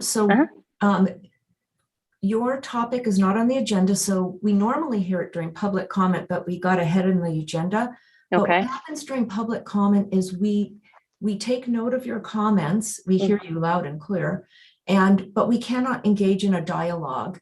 Okay. The city manager is looking into this, Okay. Mr. Kindon Meek, but we cannot go beyond that when it's not on the agenda. Okay, so how do I follow up with this because it's not on the agenda? Who do I follow up with? You can follow up with our city manager. And what's his name again? I'm sorry. Pardon? What's the name again? I'm sorry. His first name is Kindon, Kindon, and his last name is Meek, Meik. Kindon, what's your phone number? I'm sorry, it's for blank here. That's right. Mari, can we get Julie's? 818. Wait, I'm sorry. Hold on. I don't have paper. I'll go ahead and give her your phone number if that's okay. Yes, thank you. 818-224-1606. 1606. Kindon. Okay. Okay. Thank you for coming and speaking. All right. Thank you so much. It's important to hear. I appreciate your time. Okay. Thank you. Bye. Mari, who's Rosa Besser? Good evening, people. I have been very perturbed this entire week over, and you've all heard from me, did not send you an email, city manager. I do not understand why Wild Walnut Park is even on this list.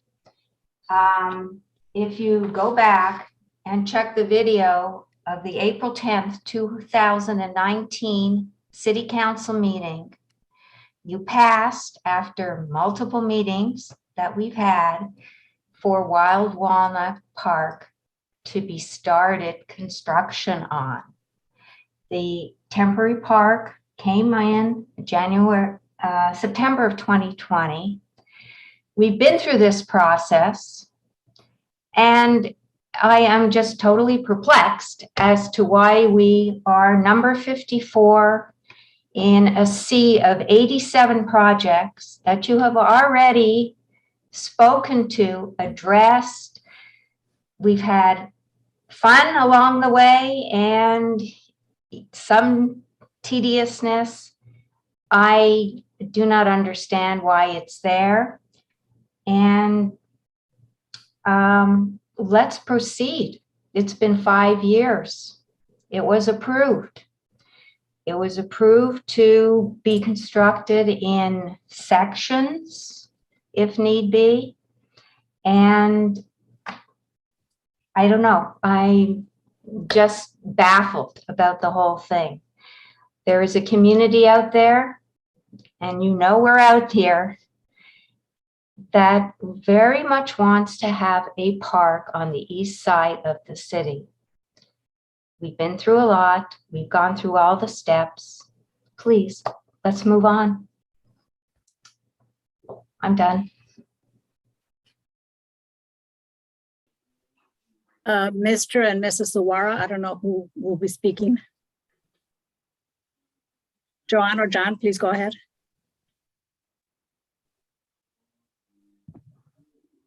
You need to unmute yourself. Okay, there we go. This is John.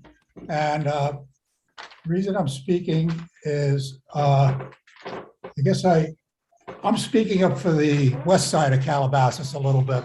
The lady talked about the parks on the east side with Walnut, and I would like to talk about the Agora Hills Community Center, and that be given some attention, because that had been a big gathering place for people like myself. We went to the gymnasium there. We also attended a lot of events. So I would like to see that happen on the east side. And I see that there is item number, I don't see the number here right now, but there's an item regarding the senior center and doing more promotion for the senior center.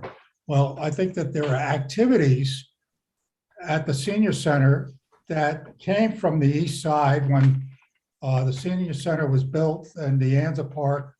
These were activities that used to be at the De Anza Park and some of them at the community center. And they moved away from the west side of Calabasas to the east side. And I'd like to see those come back with the community center so that we have some things on the west side of Calabasas. And then last but not least, having been here during the entire Woolsey fire, we went, and not having electricity for most of that time, we used our AM radio a lot. And unfortunately, the city station only had some messages from the city manager at the time that were repeating, and they basically the same message for hours.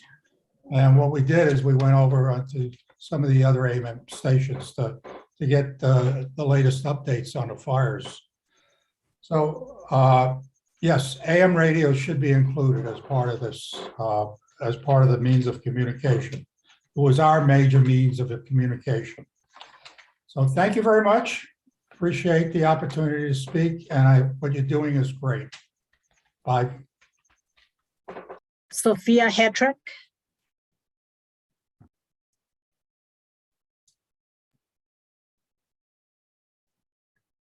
Sophia, please unmute yourself and go ahead.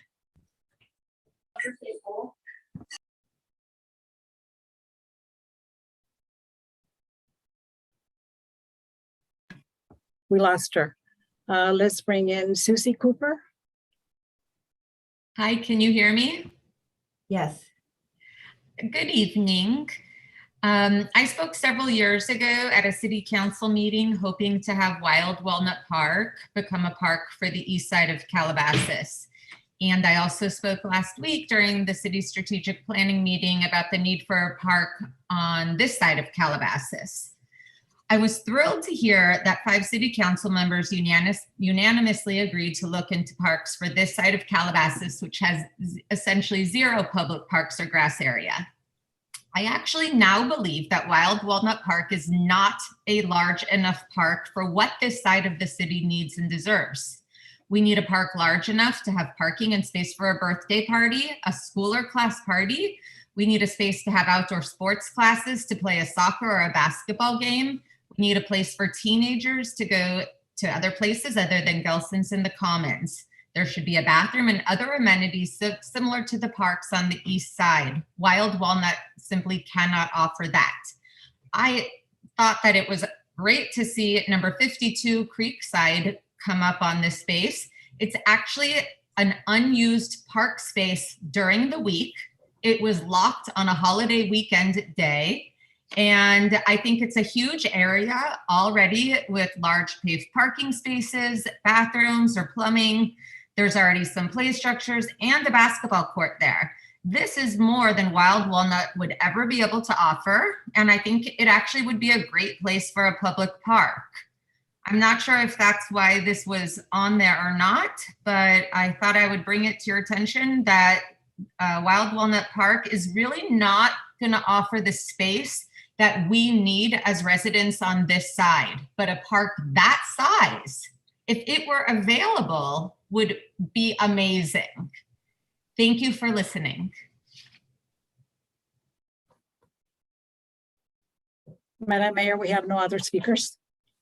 All right, thank you. So, council members, let's proceed. I take that back, Madam Mayor. Charlotte Meyer just raised her hand. Thank you. That was my daughter.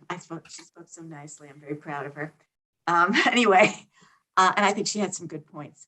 I'm talking about the shade structure for the senior center. I just want to remind you that a few meetings ago, the city council unanimously, informally, unofficially green-lighted this project. So I hope that when you review everything now in the context of all the other competing priorities, this is still going to be on your radar. That's all I want to say. Thank you very much. Any other speakers, Madam Clerk? No other speakers, Madam Mayor. Okay. All right, thank you. So we will proceed one by one to provide staff with our top 5 picks. Michael? 5 picks? Correct. Okay, and then we will have a discussion about what we have come up with together. So we'll start with Councilmember Weintraub. Okay, let's see. My most important one for this, can you scroll it up, Michael? Okay, a little bit more. Okay, sorry, go down a little. Okay,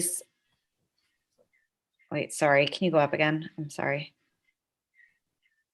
Okay, is number 46. We have such a void right now in any activities for teenagers at public facilities. And I just think we're really missing an opportunity here for recreation programs.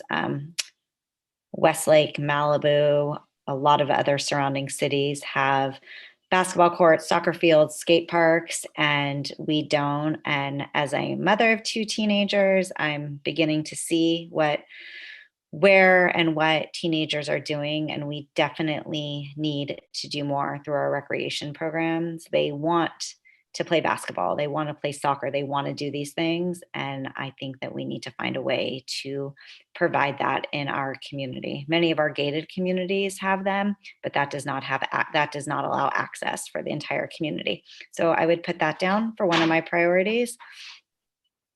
I'm not sure if it's really like a strategic priority, but I do, when we talk about new events at the city, I would love to see one where we do something like a cyclovia.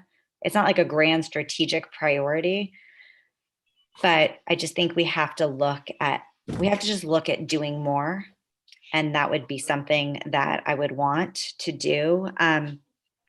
Again, not a strategic priority, but somehow if we can provide an update on the homebound meal delivery program, because there are more and more residents in Calabasas becoming dependent on this. And I just think it's something that we're not discussing, we're not supporting. I know like Girl Scout troops are getting involved and other groups, but again, these just like, they're not huge, like develop an annual Calabasas run. These were a lot of things that I came up with, but they're not like grand strategic priorities like we talked about under public safety. I'm discussing them because they're things that I want to see happen, but you can help me out here, Kindon or Michael. Like they're not really they're not big things like a shade structure. Like I don't think that requires council input. Like that's stuff that just should be happening. Okay, like reevaluate and enhance the city's calendar of events. Like by doing that, I would want to include, like that to me is important. Like 51, and ideas for that would be the cyclovia, the Calabasas run.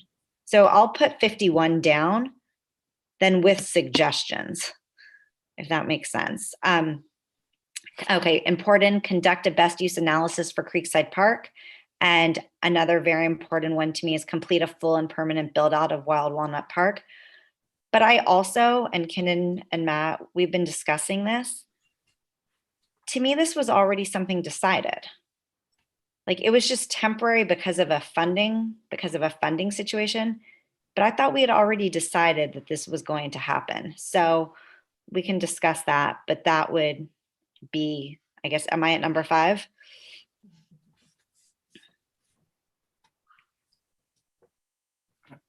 Excuse me, Councilmember. Yes, I have you actually marked at 6, but I believe, 1 second. Okay, so 46. 1, 2, 3, 4, 5, 6. So you have 46. One of the things that you said was you wanted to see the enhancing of the city's calendar of events to include things like the Calabasas Run and Ciclovia. So Michael, I think we can take off 47 for that one. Is that correct, council member? Correct.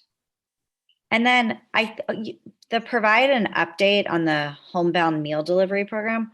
Again, I don't know if that's not really like a strategic priority, but it's just something if staff can do. I mean, it's like, I don't know how you want, like, I know I keep bringing this up, but I don't know where the fine line is between a strategic priority and just things that I'd like to see staff working on. So council member, I think if you wanted to make that more of a kind of a bigger long range or a 1-year type of action item, instead of providing an update, or maybe you would add to that, provide an update on the current homebounds and present ways or identify ways to add support or for city support to that, I think is that next step. We had a presentation before, and there was some informal discussions about supporting them in some way to help offset the cost. I mean, it was just, maybe it's just something staff can look into. Like, it was kind of like we got halfway and then it stopped. Or maybe I can request it for future agenda item, an update on that. Maybe that's better. Councilmember Weintraub, when it comes to my turn, I have a few comments on that too. Okay. And Councilmember Weintraub, did you want to leave your check mark there for that one just right now? Well, I mean, I don't see it. Can you take it off and just go up the screen a little bit? And then maybe I'll come back. Is there a way to shrink your screen a little bit? Because I think we could. Because we also have the other page too. Yeah, that's right. Oh. That's right. Maybe not.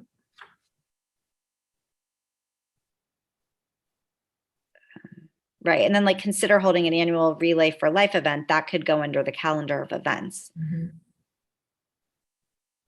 Okay.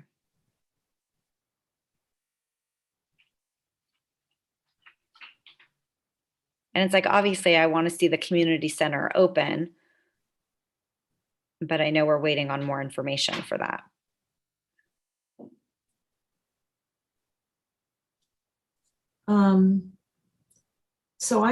So you're holding off on that? Which one? On Agora Hills Community? No, I mean, I can put it down, but like, I'd like to know the same thing at last time. Like, I want to know the cost involved and like the whole thing I ask all the time. So you could put that there with the caveat. I want to know what it's going to cost to open. And I think you said one of the next steps was staff was going to get cost estimates because, that matters. You can put that in. I liked how you were typing that. Mm-hmm. Okay, I'm done. Thank you. Okay. Right. My list sounds a lot like your list, Councilmember Weintraub. Pretty close. So first of all, I hope the public understands that everything on this list is of great value. So it was very difficult to try and identify pockets of needs or unmet expectations in our programming. And we have this amazing Park and Rec director, Erica Green, now. And I just can't wait to see what she does with some of this guidance. So I'll start with number 43, reopening the Agora Hills Calabasas Community Center. Absolutely. I went down to number 46 about the feasibility of teenage programming. And I also, I connected it with number 52, frankly, conduct a best use analysis for Creekside Park. I can't think of a better location for teenagers to have their own place than Creekside Park. However, it's really committed right now, so I don't know, but I just think it's secluded. It wouldn't be a nuisance to neighborhoods. And I say that because when there was a water park initiated or a skate park at one point, the surrounding neighbors become very concerned about that. So anyway, I thought of that, combining evaluating teen programming with number 52, which is, could it be at Creekside Park? I also like Ciclavia number 47, but I lumped that with a calendar of events, which is number 4, which is the calendar of events. I'm sorry, Madam Mayor. So are you supporting 46 if it's combined with 52? I'm supporting 46, and I'm suggesting that we consider Creekside Park for a teen spot, but it's really not an option. So I'm just editorializing here. But where I was now at Ciclavia, or just bicycling, safe bicycling on trails for families, was in the calendar of activities, which I don't see it. Where is the calendar of activities? Reevaluate. Oh, there it is. Number 51. 51 for sure. Reevaluate and enhance the city calendars of events. I think from there we will find some teen programming and youth programming and senior programming that might be apart from the senior center, pickleball leagues, and just broader things like that. All right, then I'm going down to, how many am I at? That's the bottom here. You'll have, 3. I have it Okay, listed, so I can't see the bottom there. Sorry. It's Wild Walnut Park, number 54. For sure. And then, you know, I thought the shade structure was a simple shade structure. I thought it was going to be put up, you know, quickly. And then the next thing I read is that it's going to be heated and air conditioning. It sounds like the addition of a new room.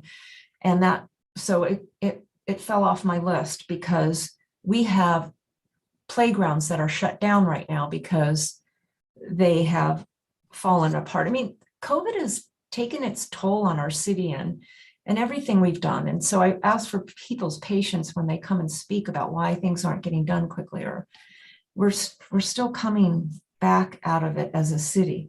So I guess my last one was about senior and mobile meals.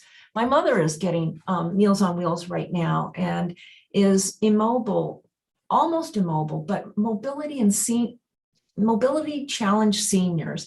We've done a great job at programming the senior center for a certain kind of senior. And those that have mobility issues and even are homebound, I think we need to strengthen. So that was going to be my recommendation, was to look to expand that meals to seniors, to look at seniors that might want to come to the senior center for a lunch, and that's their activity and that's what they're enjoying, because you know, energy and mobility is a challenge. So I guess where am I at? I'm done, but Yep, I have 5, Madam Mayor. Thank you.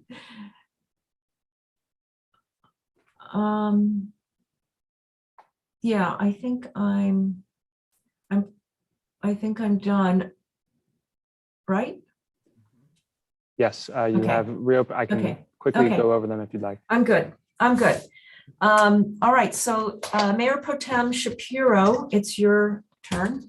Thank you. This is, can we go from the bottom up, if you don't mind, Michael? Scroll down. Thank you.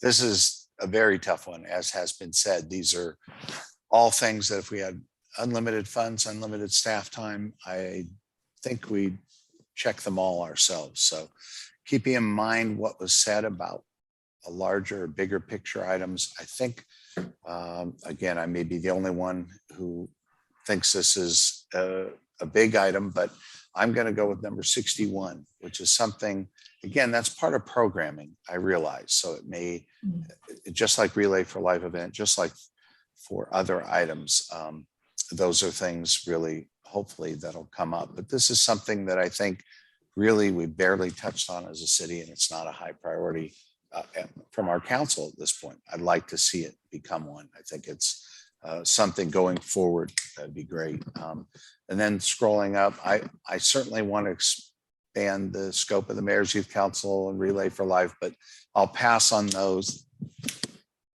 for now. Scrolling up above 53, which I'd love to see combined with 54, but 53 to me is a high priority given what has been mentioned already. We have a lot of work to be done in some of our parks. We certainly, equipment, trails, pathways to city parks all go into play. Wild Walnut, we've already agreed and we've supported the building out of Wild Walnut Park, as Rosa mentioned, as some of my colleagues have mentioned. I know that had to do with possibly again, some information during COVID we got about finances and so forth. Again, we really need to have the financial wherewithal to do this, and we need to get reports on it, and things that we've already said to be done should be done. But high priority of upgrading the equipment, trails, pathways, parks, and open them. And that might include 54 too, if we want to combine it.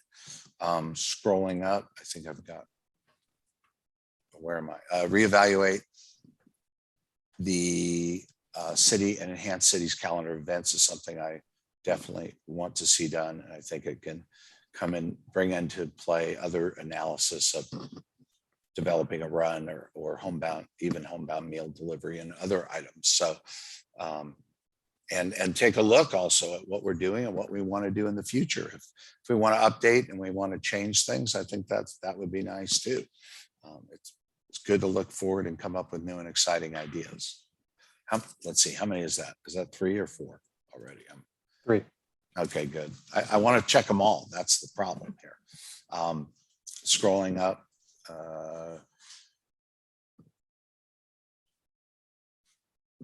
Okay, thank you. To me, I like the idea of improving bicycle access and creating something, as I've presented before, has been presented to us about the Go Green, making us a bicycle friendly community. I think that's great, but it's not one of my marks, because I think the higher priority right now is the feasibility of adding basketball courts, soccer fields, and the like in a community that we're very short on parks. And that would go along with one of our other items. We talked about acquiring parkland or open space for that, possibly for that purpose. So while I want to see a cyclovia and bike safe city, bike friendly city, hopefully that'll come into play elsewhere. 46, I would check. And adding a shade structure to the senior center, we're all supportive of that. Again, that was I did not view that, or never was advised it was going to be an entire addition as opposed to shade, temporary, somewhat temporary, but a permanent opportunity. So that'll come back to us. Hopefully Kendon will be looking at that as well.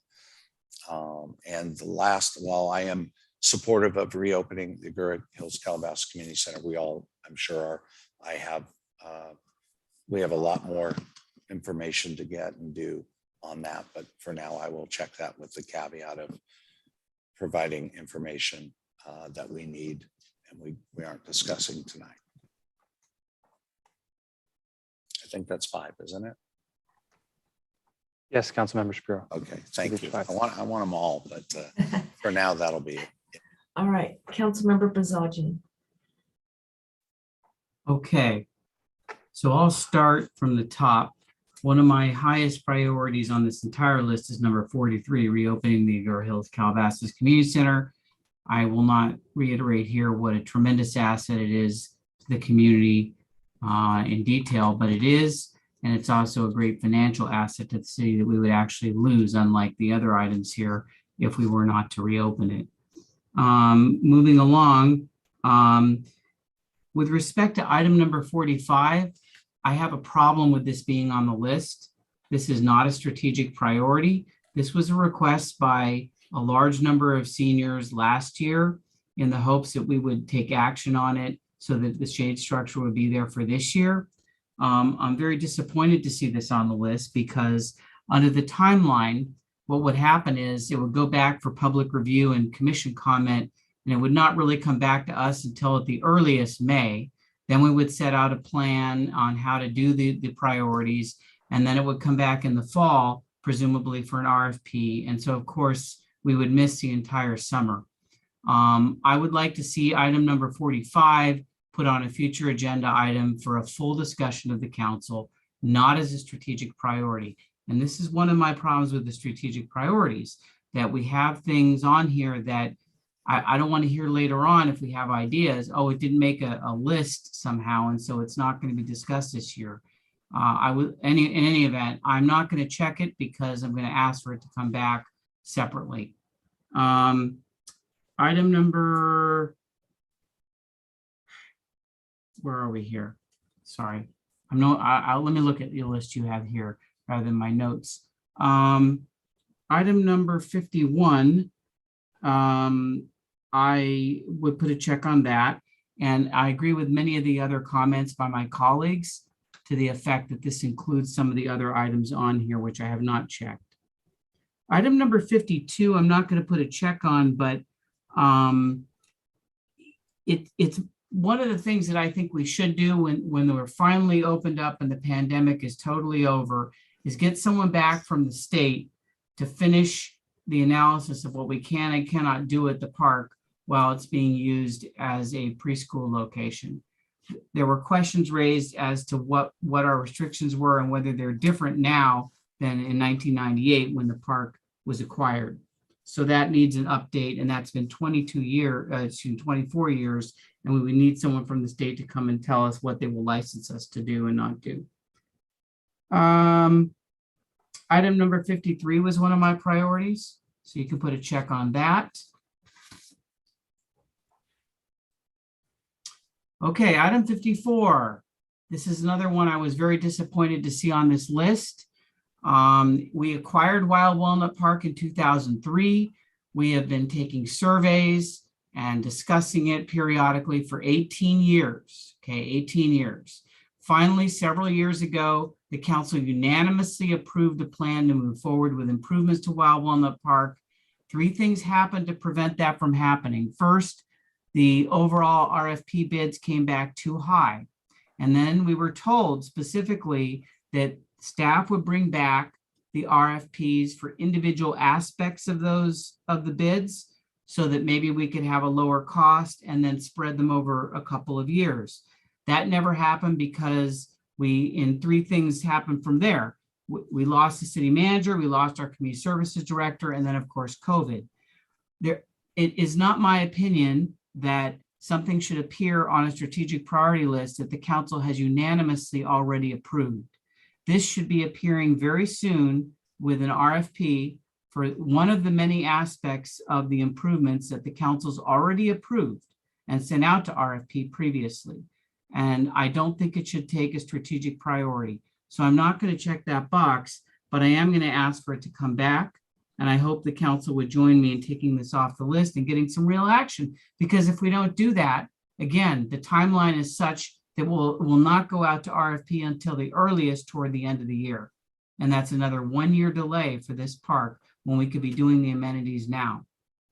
Let's see, the other one I had checked was 61. And that's the end of my comments. I only put down 4. I wasn't sure how this conversation would go. If the rest of the council were to say something like, well, we're going to shelve Wild Walnut Park unless it gets 3 votes, I guess I could be coaxed into putting my vote there, but I really don't want to do that because all this is doing is a step backwards. It's already been through the commissions and public hearings. It does not need to go back. Thank you. And I'll just say something for a point of clarification to the city manager.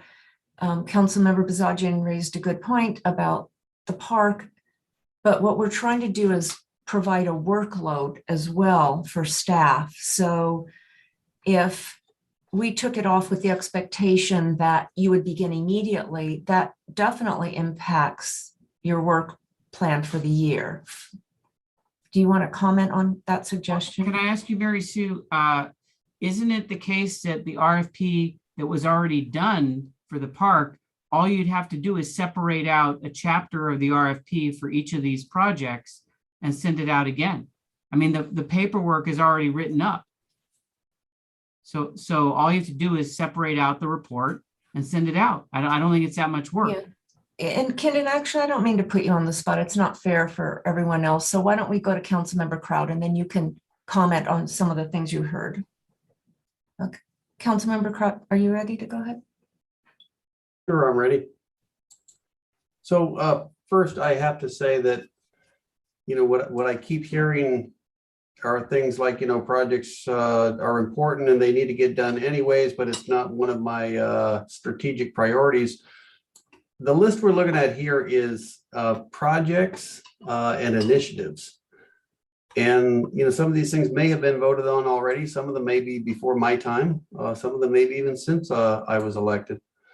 But my understanding is we're making a list of our 5 top projects that we want to get done now.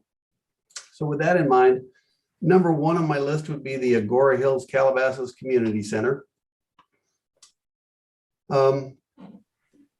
The next one I've marked down would be the shade structure. And I know I've heard a few things about that this evening. My understanding of the shade structure is a shade structure. It's not air conditioned, it's not enclosed. If that's what this is, I'll still be in favor of it. Scrolling on down, the next one, I would support my other council members in reevaluating and enhancing the city's calendar of events. I think that's a very important step for us to take here. Number 53, our playgrounds are in need of repair. This has to move to the top of the list, so I definitely check number 53.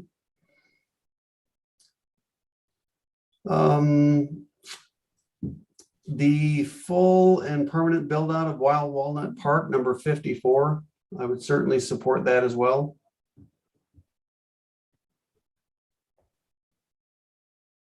And I think that is 5. The one last thing I would like to comment on here would be number 63 at the bottom, the Masson House facility. Just letting my council members know, our Tree People organization has been working on a plan for Headwaters Corner. I'm not exactly sure how quickly that's moving forward. Some days it appears to be moving quicker than others. The Masson House, they have stated they do not have a need for or a program for. So we do have the Masson House and a parcel next to it. These are directly across the street from Wild Walnut Park. And those might come into the discussion somehow interrelated to however we treat and build out the Wild Walnut Park. Kind of like an AM radio. All right. If the council does not object, I thought we could quickly go to the top of the order and see if you want to change any of your votes. So Councilmember Weintraub. Sorry, let me just look. So I have 43, 46. If you can just go down. Okay, hold on one sec. No.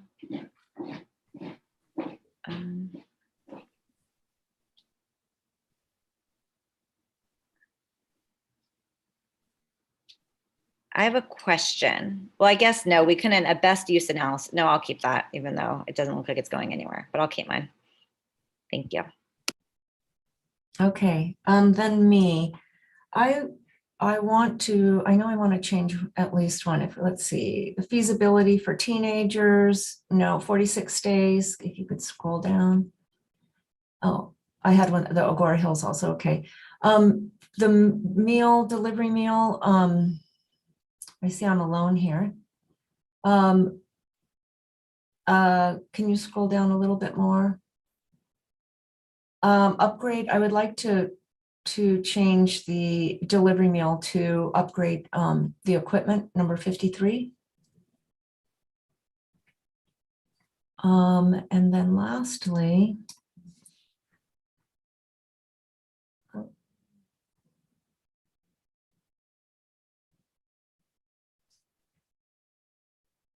that's it for me, right? I don't have any more at the bottom there. No, I think that's fine. That's good for me.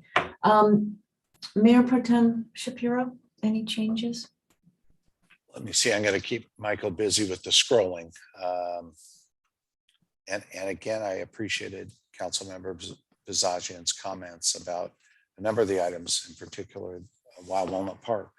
I don't think we already voted, and Peter, I'm sure, is on board with having that go forward as soon as possible. And so that's why I did not, and still, I guess, won't add a mark there, because it shouldn't even be something to be discussed. It should just be on one of our upcoming agendas. But let me see.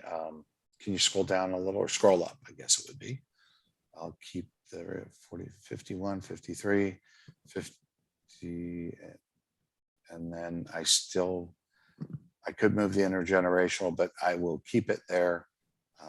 The other priorities would be a Mayor's Youth Council, or nobody mentioned it, but increased library time. So I will leave mine where they are for now. Thanks. All right, Councilmember Bazagian. I only have 4 on the list. Let me ask the city manager. I mean, have you guys gone back and looked at the direction the council gave regarding Wild Walnut Park, the last order we gave?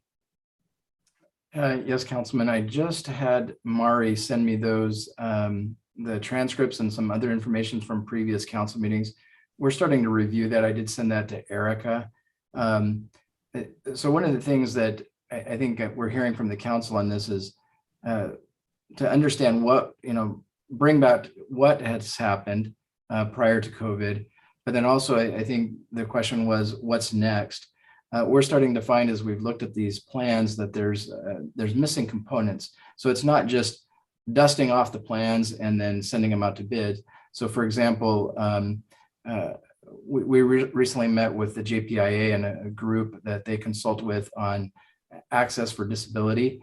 And the plans as drawn now do not include those amenities and components that would make that park fully accessible. So it's not simply as just going out to bid, it's really revising some of these plans and then coming back to the council with further direction on that. Well, I'm sure you understand, it's so disappointing that an 18-year-old project is now going back. I mean, I just can't vote for that. To me, it belongs right back in the council as soon as possible, one by one, getting these projects done. Not every aspect of the park that was in that RFP requires handicapped access. Some of it was not involving that. Now, some of it that does, of course. I mean, I totally understand if there were missing or wrong elements, but I'm disappointed to see it on this list, and I can't support taking a step backwards and delaying this project another year. The other question I have for the city manager is, if the shade structure doesn't get enough votes, what happens? It just isn't going to happen at all, or where does that go from here? And so, Mari, can you bring Erica in on this one? Just on the shade structure, I think it's important to remind the council that there was never a project that was approved. What was approved or agreed upon by the council is that the council wanted to look at the idea of a shade structure. As we've explored that, this is kind of morphed into more of an addition to the building, which would be semi-enclosed, semi-open, climate controlled. That's a very different cost than I think what the council envisioned as a shade structure. Again, I understand all that. I totally get it. My question is, if it's not on the priority list, what happens to this concept? Is it going to be something that staff says we're not doing any work on it until it gets on a priority list, or can it come back separately? No, so Eric is already working on information to bring back to the council so you can make an informed decision on that. So if it doesn't make the priority list, what is the timeline for it? If I may. Hi, everyone. So if it doesn't make the priority list, I'm still working on speaking to an architect and trying to get some cost estimates on the shade structure that the seniors want out there. Right now, it's looking at about $250,000 to give a shade structure that they're looking at. So if it doesn't make the list, I mean, that's up to the council if we want to move forward, but it'll also go on our CIP list for any future, if we want to do that in the future. So it won't be dropped off. It may just be pushed off a little for a couple years until we get the funding to do that. Okay, well, if it's going to be years before it gets back on the list, then I would put my fifth vote on that. Again, it's disappointing to hear that, because that's why I'm was never a great fan of these strategic priorities, with all due respect, because I can just see that any initiative anyone has, staff is going to come back and tell me, well, it didn't make the list, so it's off the list and we're not working on it. I mean, that to me is what I'm hearing, what I'm forecasting is going to be the answer to a lot of things. So I'll put my check mark, Michael, on that one, even if it's futile, just to get it moving. Are you done? I'm done. Thank you. Okay. Before Councilmember Weintraub, I see you have your hand up, but would you mind if we just finish with Councilmember Kraut before we opened up to cross dialogues about these items? Okay, Councilmember Kraut. I'm actually good with the check marks I have. I'm going to leave them where they're at. Okay. Starting back with you, Councilmember Weintraub, any discussion, any questions, any follow-up? Yeah, I have a question for Wild Walnut Park. Can you go to the number? 54, I think. Yeah. I guess, what are we waiting on? Simply put. If I may answer that. So what we're waiting on right now, Councilmember, is like Kendon had mentioned, there's some ADA.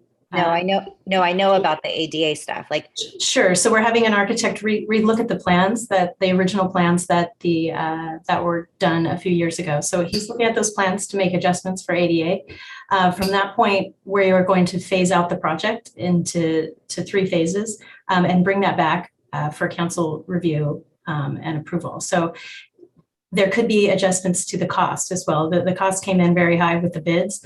So when we get the new plans and we go out to bid, we're looking to get bids back and see how that looks this round, and if there's any value engineering or anything we need to do to make that more cost effective. So that's where we're at right now. When will the ADA access be complete?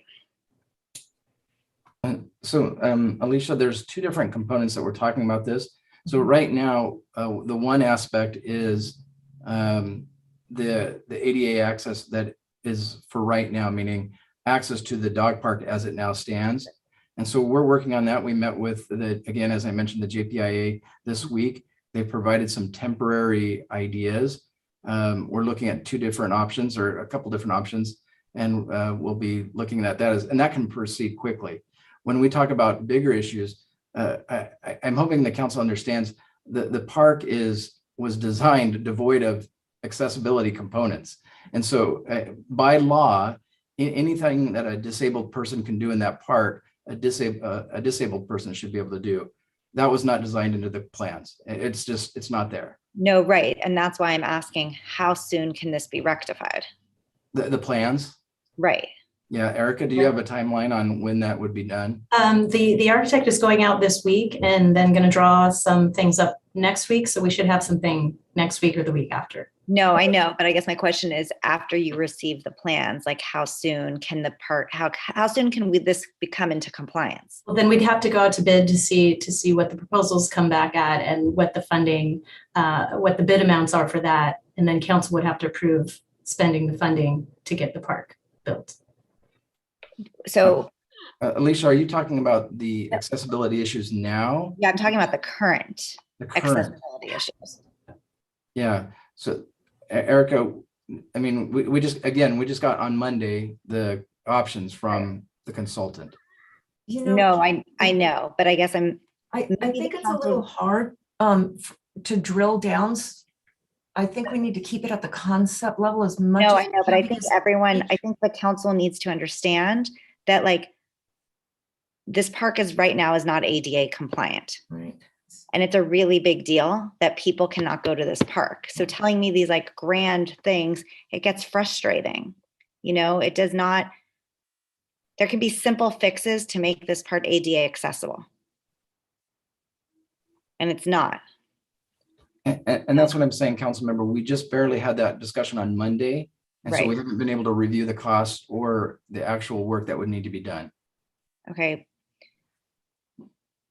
I see Councilmember Kraut, and I guess the question would be, can things be done in 18 months? I don't need you to answer now, but if it's on an 18-month work plan, can it be done?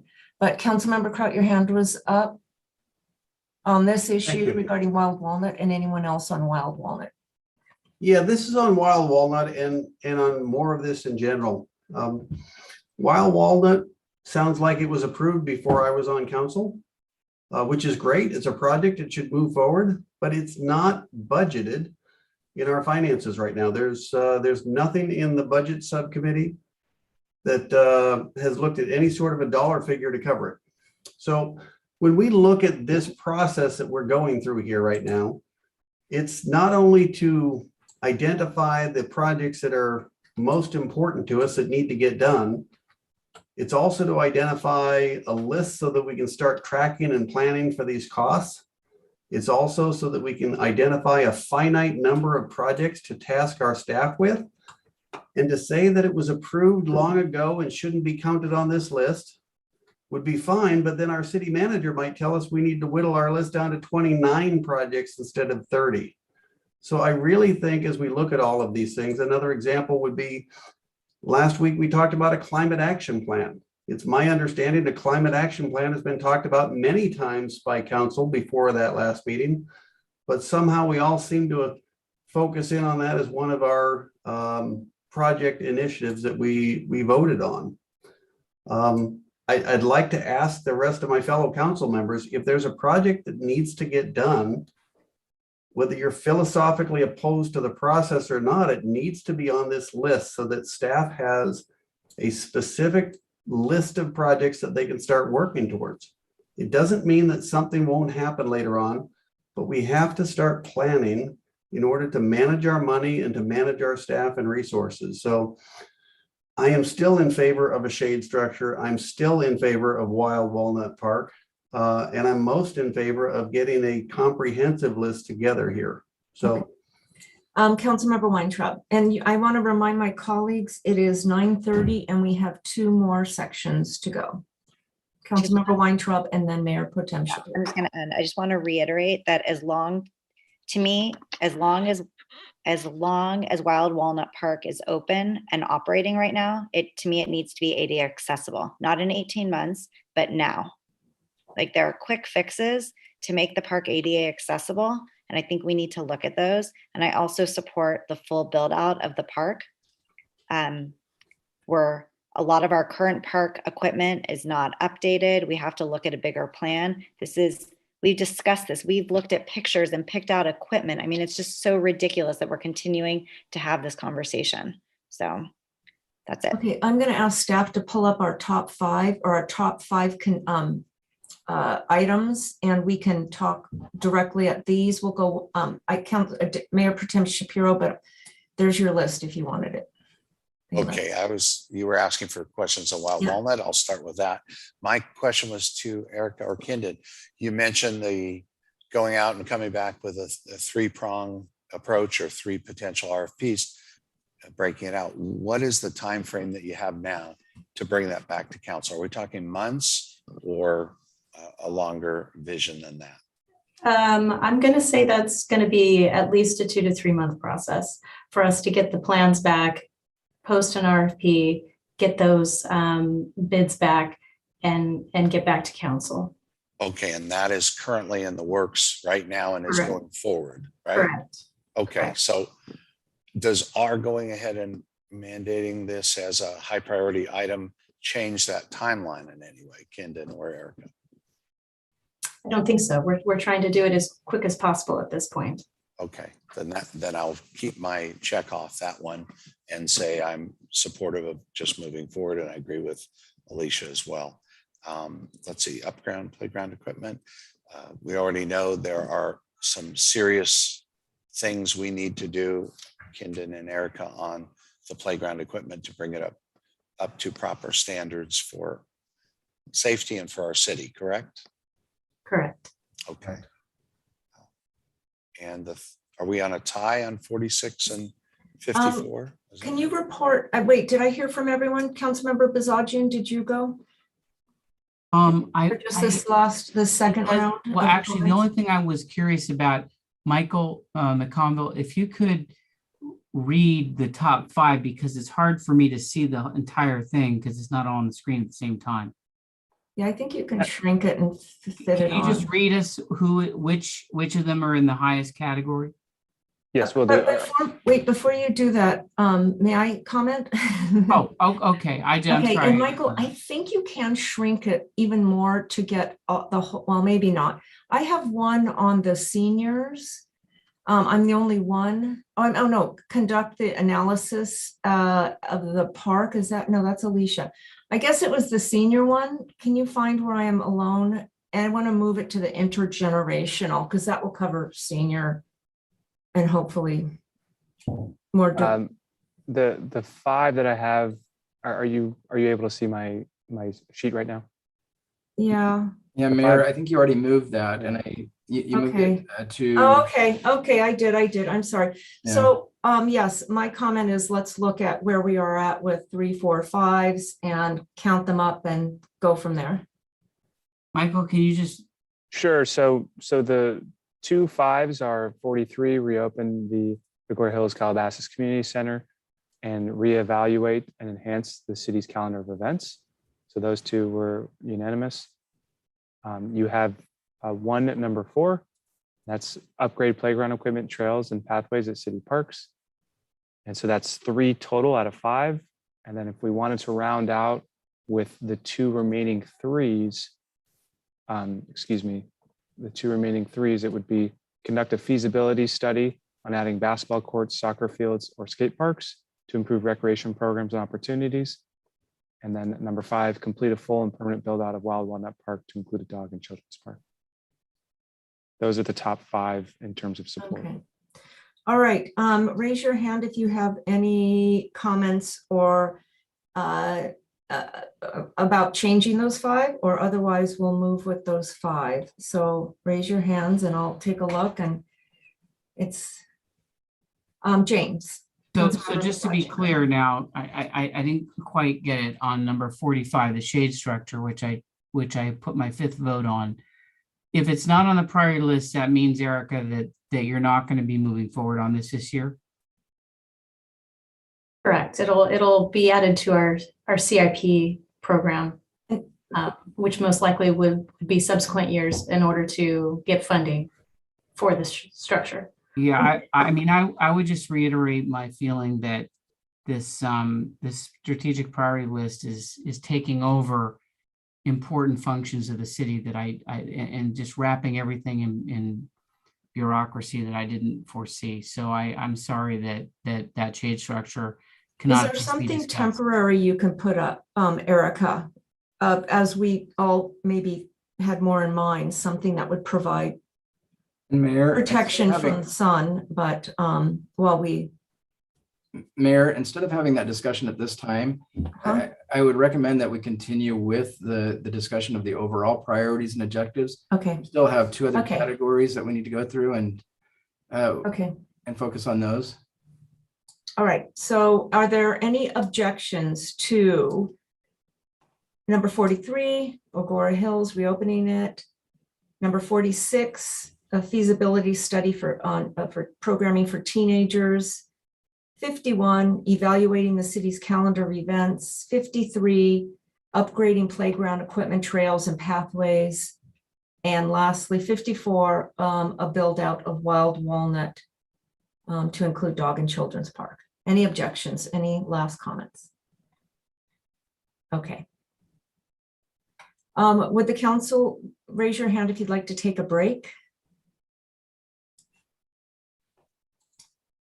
I'm not seeing anyone for a break, so let's proceed with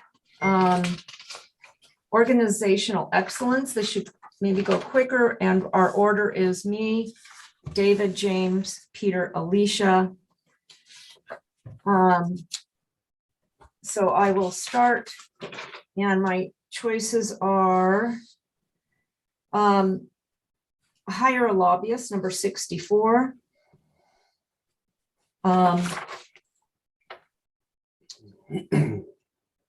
Number 68, the city's electronic presence and website, Calabasas Connect app. And there's all sorts of new technology coming out there. I've been talking to Michael Russo, including a single app that could meet many of our needs, including viewing city council meetings and commenting, just a one app, one stop.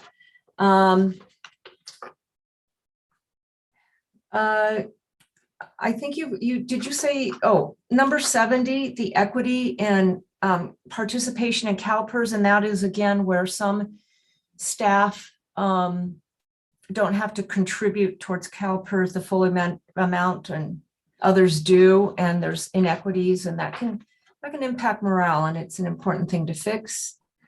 Number 73, fostering better relationships with public and larger private organizations. And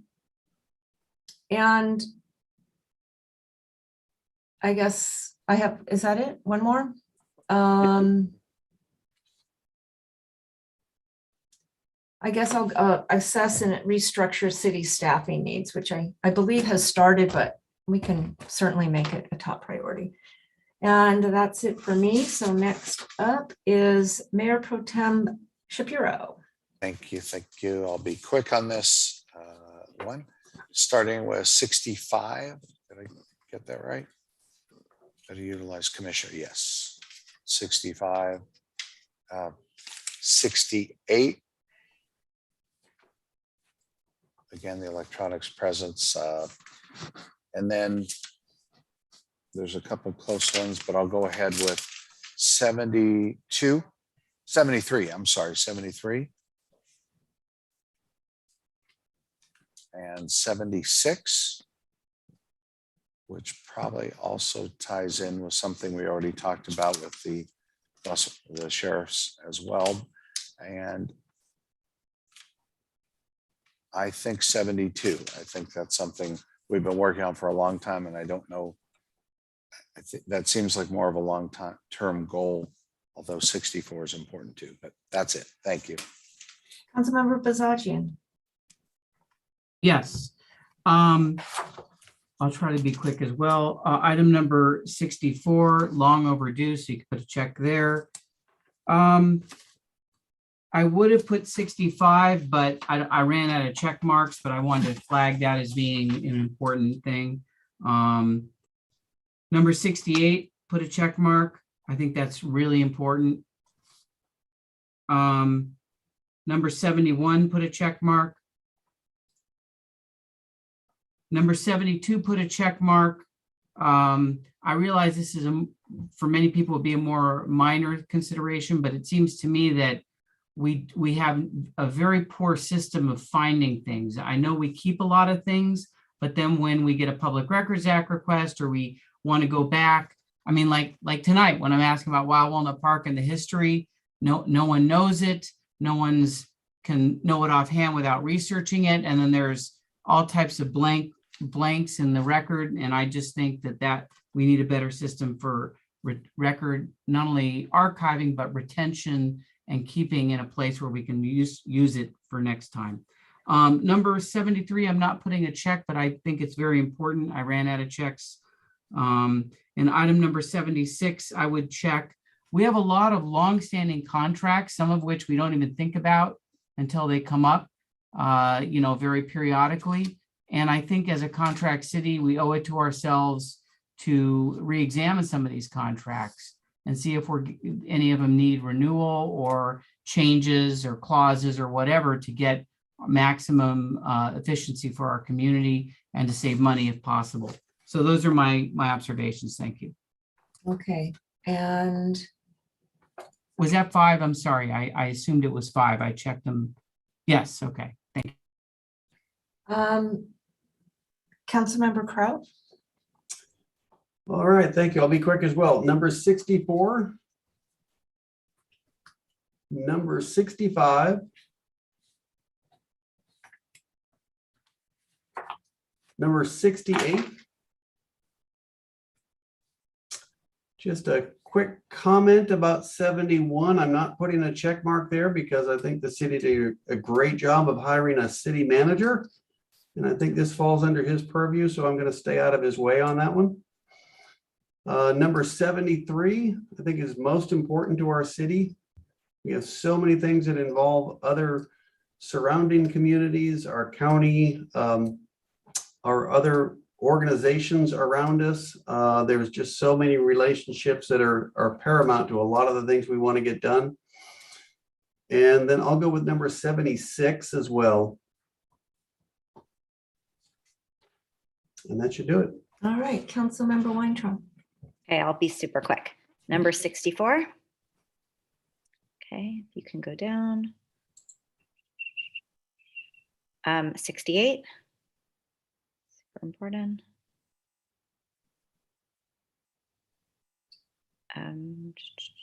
Keep going down. Number 76.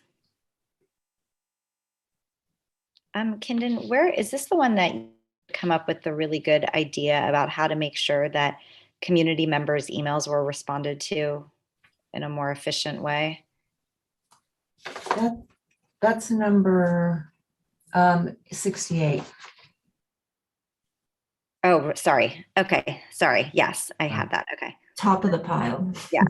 Okay. And then,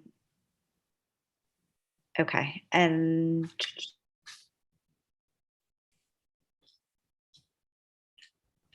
public and larger private. I mean, I think that's so important. I just net relationships. So that's the only reason I'm not putting it down. So I'll just keep the ones I put down. Okay, I think that's everybody. Any? Oh, sorry, you can put 65. I have one more. Is there a way to condense this list so we could see it all at once? It's only 9 items, Michael.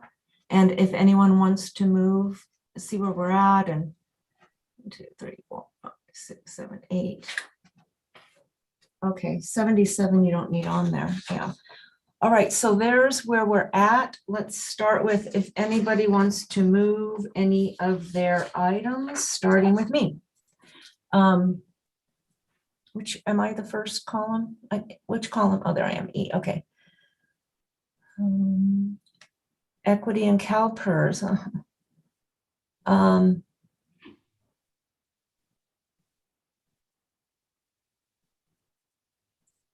I'll do records 72 instead of my 70.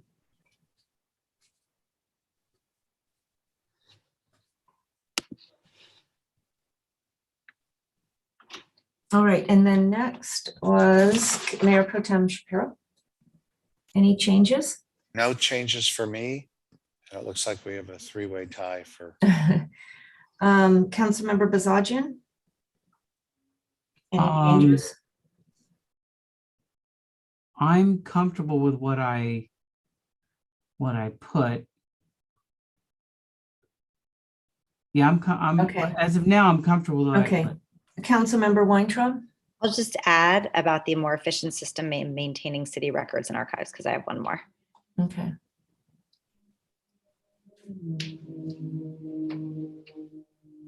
So there's a tie between the 2 3s, and I have one I will move.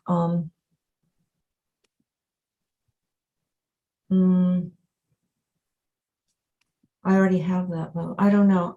Anyone want to move something? Yeah, well, if the one that only has 2 is not going to make it, I'll move mine to 73 because I think that's very important.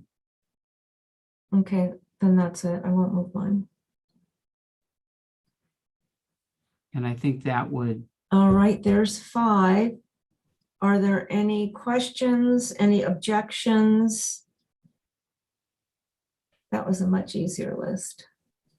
I would just like to throw out there that commissioner expertise was on the list until we all started shuffling some points around here. I hate to see that missing out now.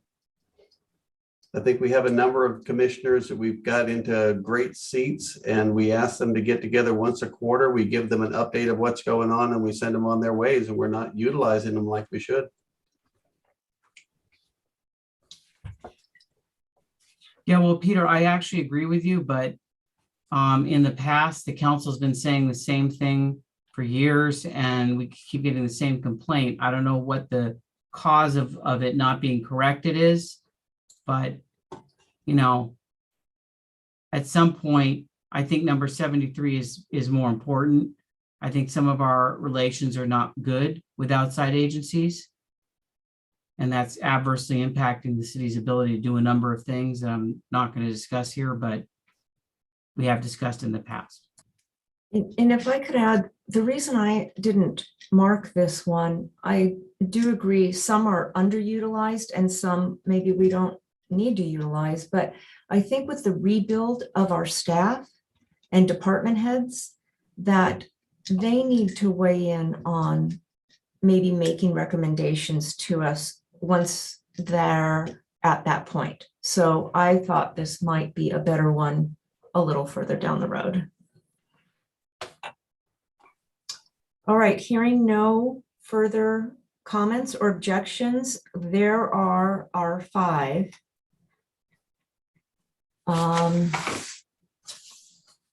And I think we're done with this. So for this part, and can you please describe to us again what happens next and the role of both our commissions and the public in the next steps? Because it's not over. The public can continue to weigh in. We have one more. Yeah. We have one more. We still have the development and infrastructure mayor. Oh my gosh. Okay, you're right. This is development and infrastructure. I thought we were done. And it'll start from the top with Mayor Pro Tem Shapiro. Thank you. I will start at the top. I'm going to need to see the scroll down in a minute, but scroll up. 78, complete annexation of Craftsman's Corner, and look at other annexation possibilities within our sphere of influence. Highest priority, or one of the highest priorities. Number 82, I think, is very important, especially the next general plan upcoming. We need to look at that very, very carefully. Land use strategies in general that are major topics in our city. Okay, can you scroll up one more sec for a little bit more? Thank you. You did cross out 86. Good. Okay, 83, which is already mandating or going to be mandated further. Affordable units or affordable housing in our city is something that we need to do. And that's 3. And I'll go with number 84, which is something, again, that we hear from our residents regularly, and there is no perfect answer. We have limited arteries in our city, but maybe we can come up with some creative solutions and going forward. Now, 85 and 87 to me are very much should be together. I'm going to go ahead. I'd like to see them combined, but 87 is where my check mark will go, but I would ask that they be combined because I think we need to incentivize affordable housing in non-hazardous zones, which obviously will help promote and help us reach our RENA numbers. Thank you. All right. Councilmember Bazagian. Okay, number 78.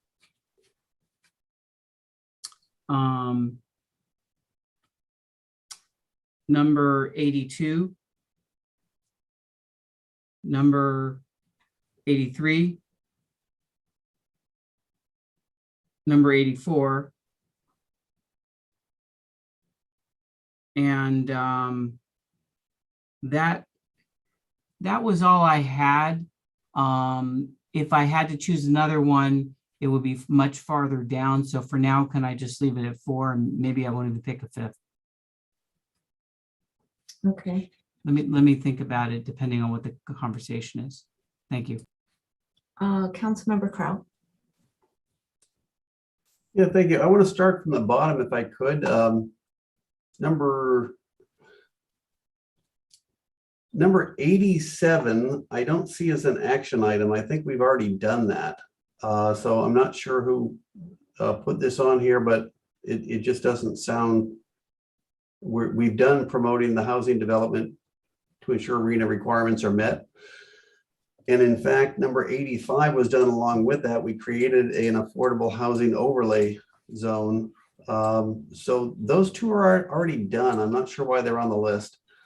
In addition, number 82 is something that is our general plan update is not a special project, if you will. It's part of our normal course of business. So none of those were really on my list. The ones I did check here were number 84, number 83. And by that, I'm thinking our biggest trouble is we're getting units built, but we're not getting affordable units built here in Calabasas. So we need to come up with a strategy to make that happen. I think our affordable housing overlay district was a good start. Then number 79 was on my list as well. And of course, number 78. But before I sign off, I do want to just mention number 79. Again, another part of our affordable housing, we keep getting ADUs built. They're state mandated that we allow those ministerially at this point.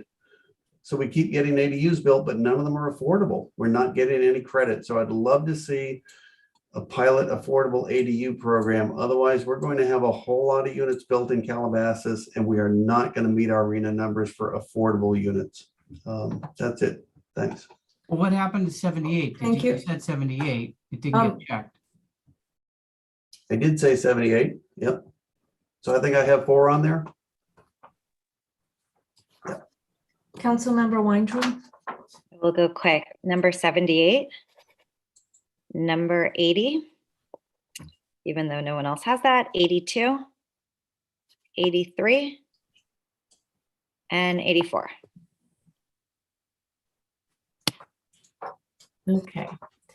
And I did not select 78 because I'm thinking that we have a new community development director who's going to be so busy that we wait on that one.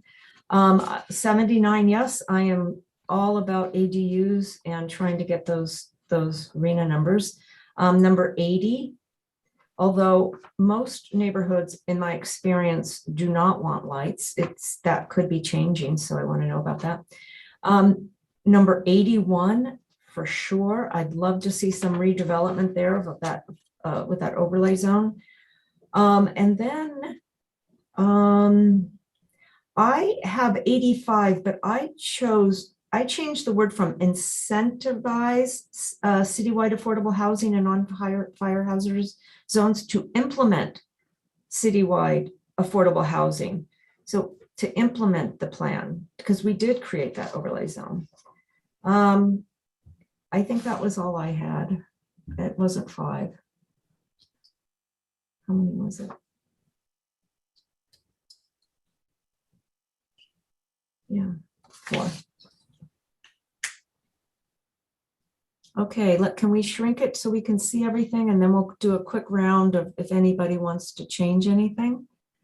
And we'll start with Mayor Pro Tem Shapiro. Thank you. I can't see the shrink exactly. We have column A. Let's see, 1, 2, 3 green and 1 yellow and 2 red. Okay, just a quick comment on 87/85 to clarify, because I'm the only one, at least on 87, and I've spent a lot of time, and I won't go into great length, but our arena numbers have not been met, and we have a lot of work to do there. I'll say it time and time again. And when I meant incentivize, other cities are incentivizing bringing affordable housing in, not just creating a zone where you can build, but actually promoting and incentivizing, which just by creating an overlay zone, which is nice, is good, but there are other things we can do and we may have to do, whether it's something like we did in Old Town with the apartments that are affordable for seniors only, units like that, things that are a little creative, I think we need to do. So that's my 2 cents on that. And other than that, I won't move anything yet. All righty. Councilmember Basajian. Can I have a better definition of 79? Like a quick one?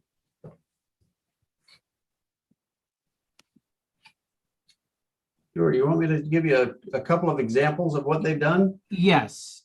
So some examples that I've heard have been, for example, you can build a 1,200 square foot unit, an ADU ministerially. Instead, we allow people to build 2 600 square foot units, which would be the same size, the same impact. The difference is they'd be able to rent out 2 units, and they'd be able to rent out 2 affordable units for more rent than they would a single larger market rate unit. That's one of many different examples of how to incentivize people to build affordable ADUs instead of just 1,200 square foot sublets. Okay. I don't know that I have another slot, Madam Mayor. I mean, there's not that many items on here. So I mean, it's hard for me to come up with a 5th one. So I'll keep it at 4. If I had to, it would be the street light, but it would be for if I had to break a tie, but it would only be those neighborhoods that actually want them, because every time it goes out to a vote on various streets, almost always it comes back as not wanting the street light. So if it excludes those neighborhoods that don't want street lights, I'm okay with that one. Okay, so 780, yes or no? In other words, 80, I guess, Alicia, you put it on there. 80 doesn't mean that we force street lights on communities that don't want it, does it? No, it's just at least I've been getting a lot of emails over the last few years of people who are saying, why doesn't my street have streetlights? And then they reach out to staff, and staff comes back to them with what you have to do. They've talked to their neighbors, they've done everything. And then they find out what the process is. And it's not a process that any resident can just go through. You're dealing with like LA County, and like, it's this whole thing. So, it was really just. Can we put a little comma there that says where they are requested or something like that? So that maybe where majorities of a survey. Yeah. It wasn't to push it on streets that obviously didn't want it. It's just neighborhoods are changing, new people are moving in. So I think what you said, Mary Sue, was, All right, I would support number 80 in that case. Okay, Councilmember Kraut. Yeah, I have one left. I think I'd support number 80 as well.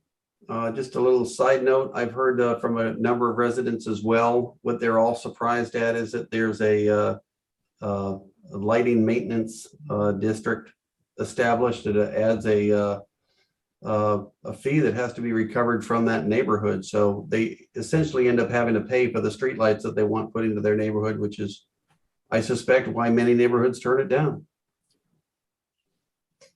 Okay, and Councilmember Weintraub, any last minute changes here? No, just that there's street racing happening on Mulholland. So just putting that out there right now. Right now, right this second?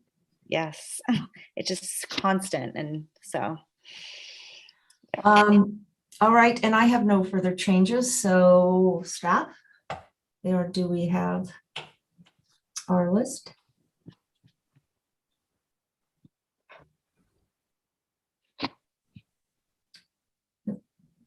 Michael, we had our list, correct, from that one? Yes, we had our top 5, Madam Mayor. Okay, great.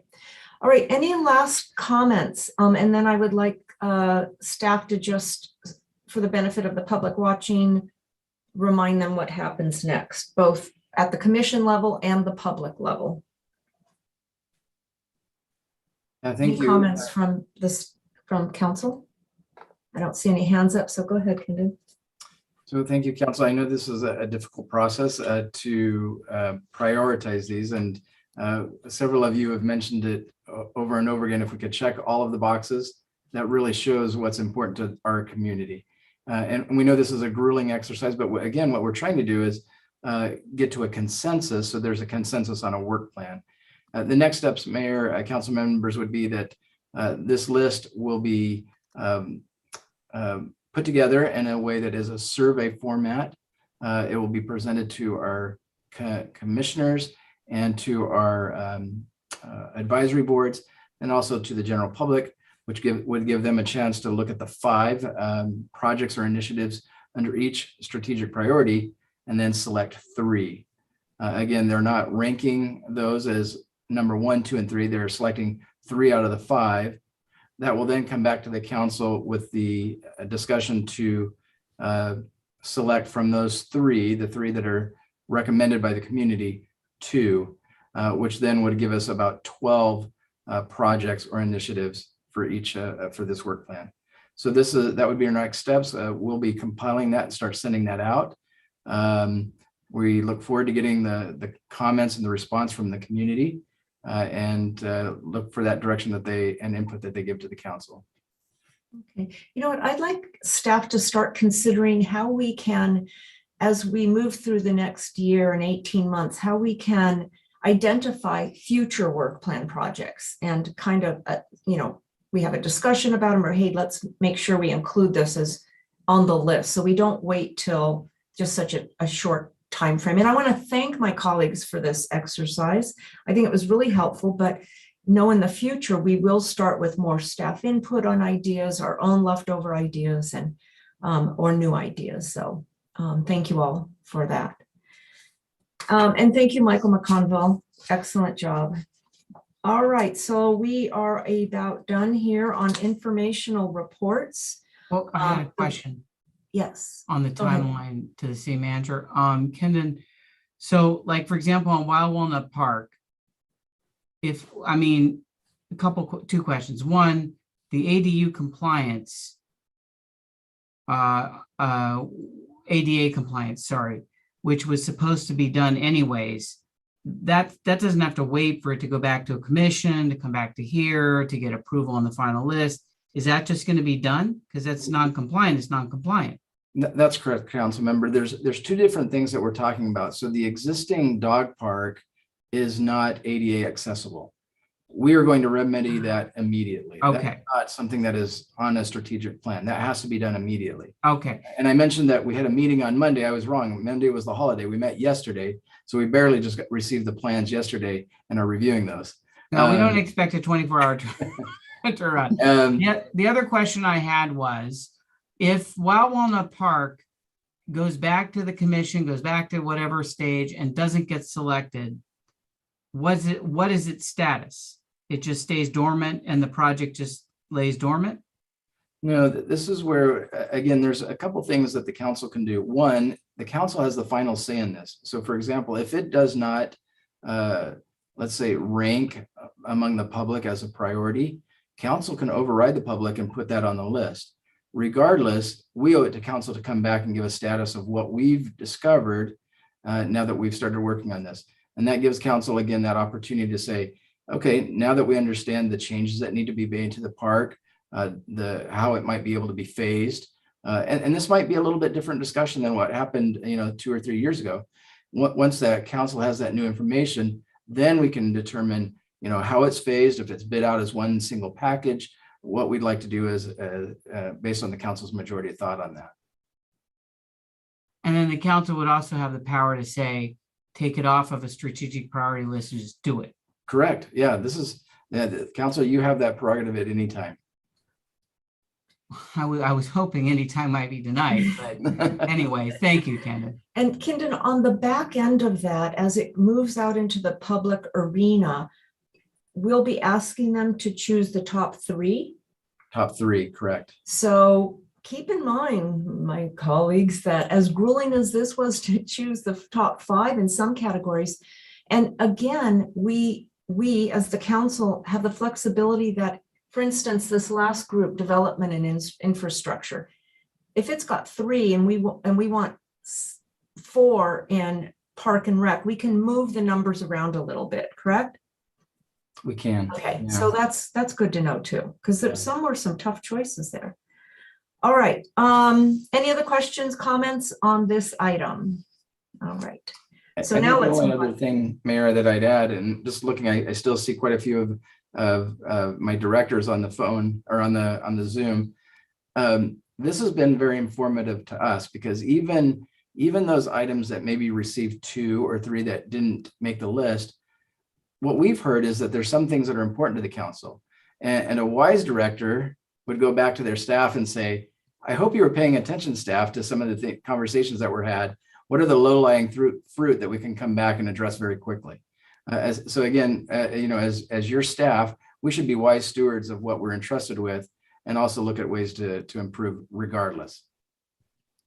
And I'll just add, I hope that to staff that is still listening, that seeing the process, that this next time around at the front of the process, they will be engaged to provide us with some of their ideas. I know that happened, but more robustly maybe.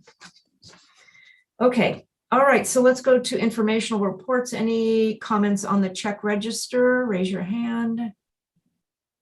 I am not seeing any hands. Any task force reports? Raise your hands, please. Madam Mayor. Oh, I'm sorry. Councilmember Bazagian. Yes, next week I'll be attending the Contract Cities Sacramento Legislative Orientation Tour, and I'll bring back whatever ideas come from that. Along with there are a number of bills proposed in the legislature that will affect municipalities, and both the League of California Cities and the California Contract Cities Association have taken positions on those, or starting to, and I'll bring those to the council. At least I'll distribute them to you for your consideration if anybody wishes the council to take those positions. In addition,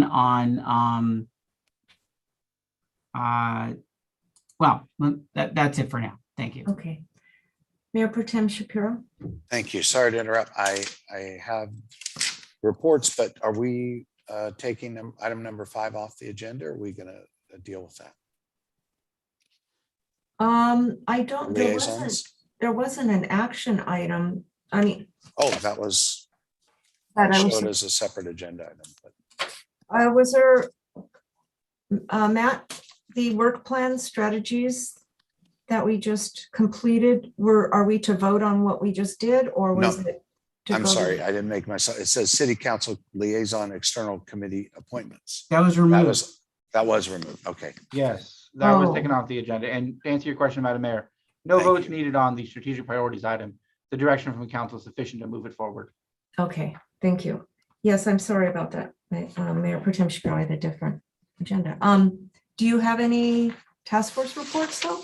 Just, yes, League of California Cities Policy Committee met. We will be dealing with some of the legislation that I think Councilmember Bazagian discussed, that I met with SCAG, Legislative Committee, and CHD and Regional Council as well. And I provided the information and brief summaries to Kendon. I'll provide it to all council members as well.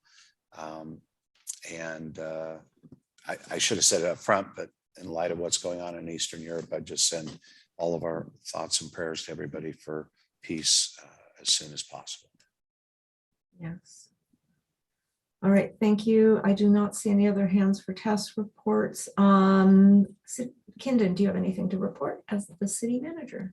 Mayor, council members, just one item. I received news from the city of Agora Hills that the federal allocation that was submitted for the community center, this was submitted last year.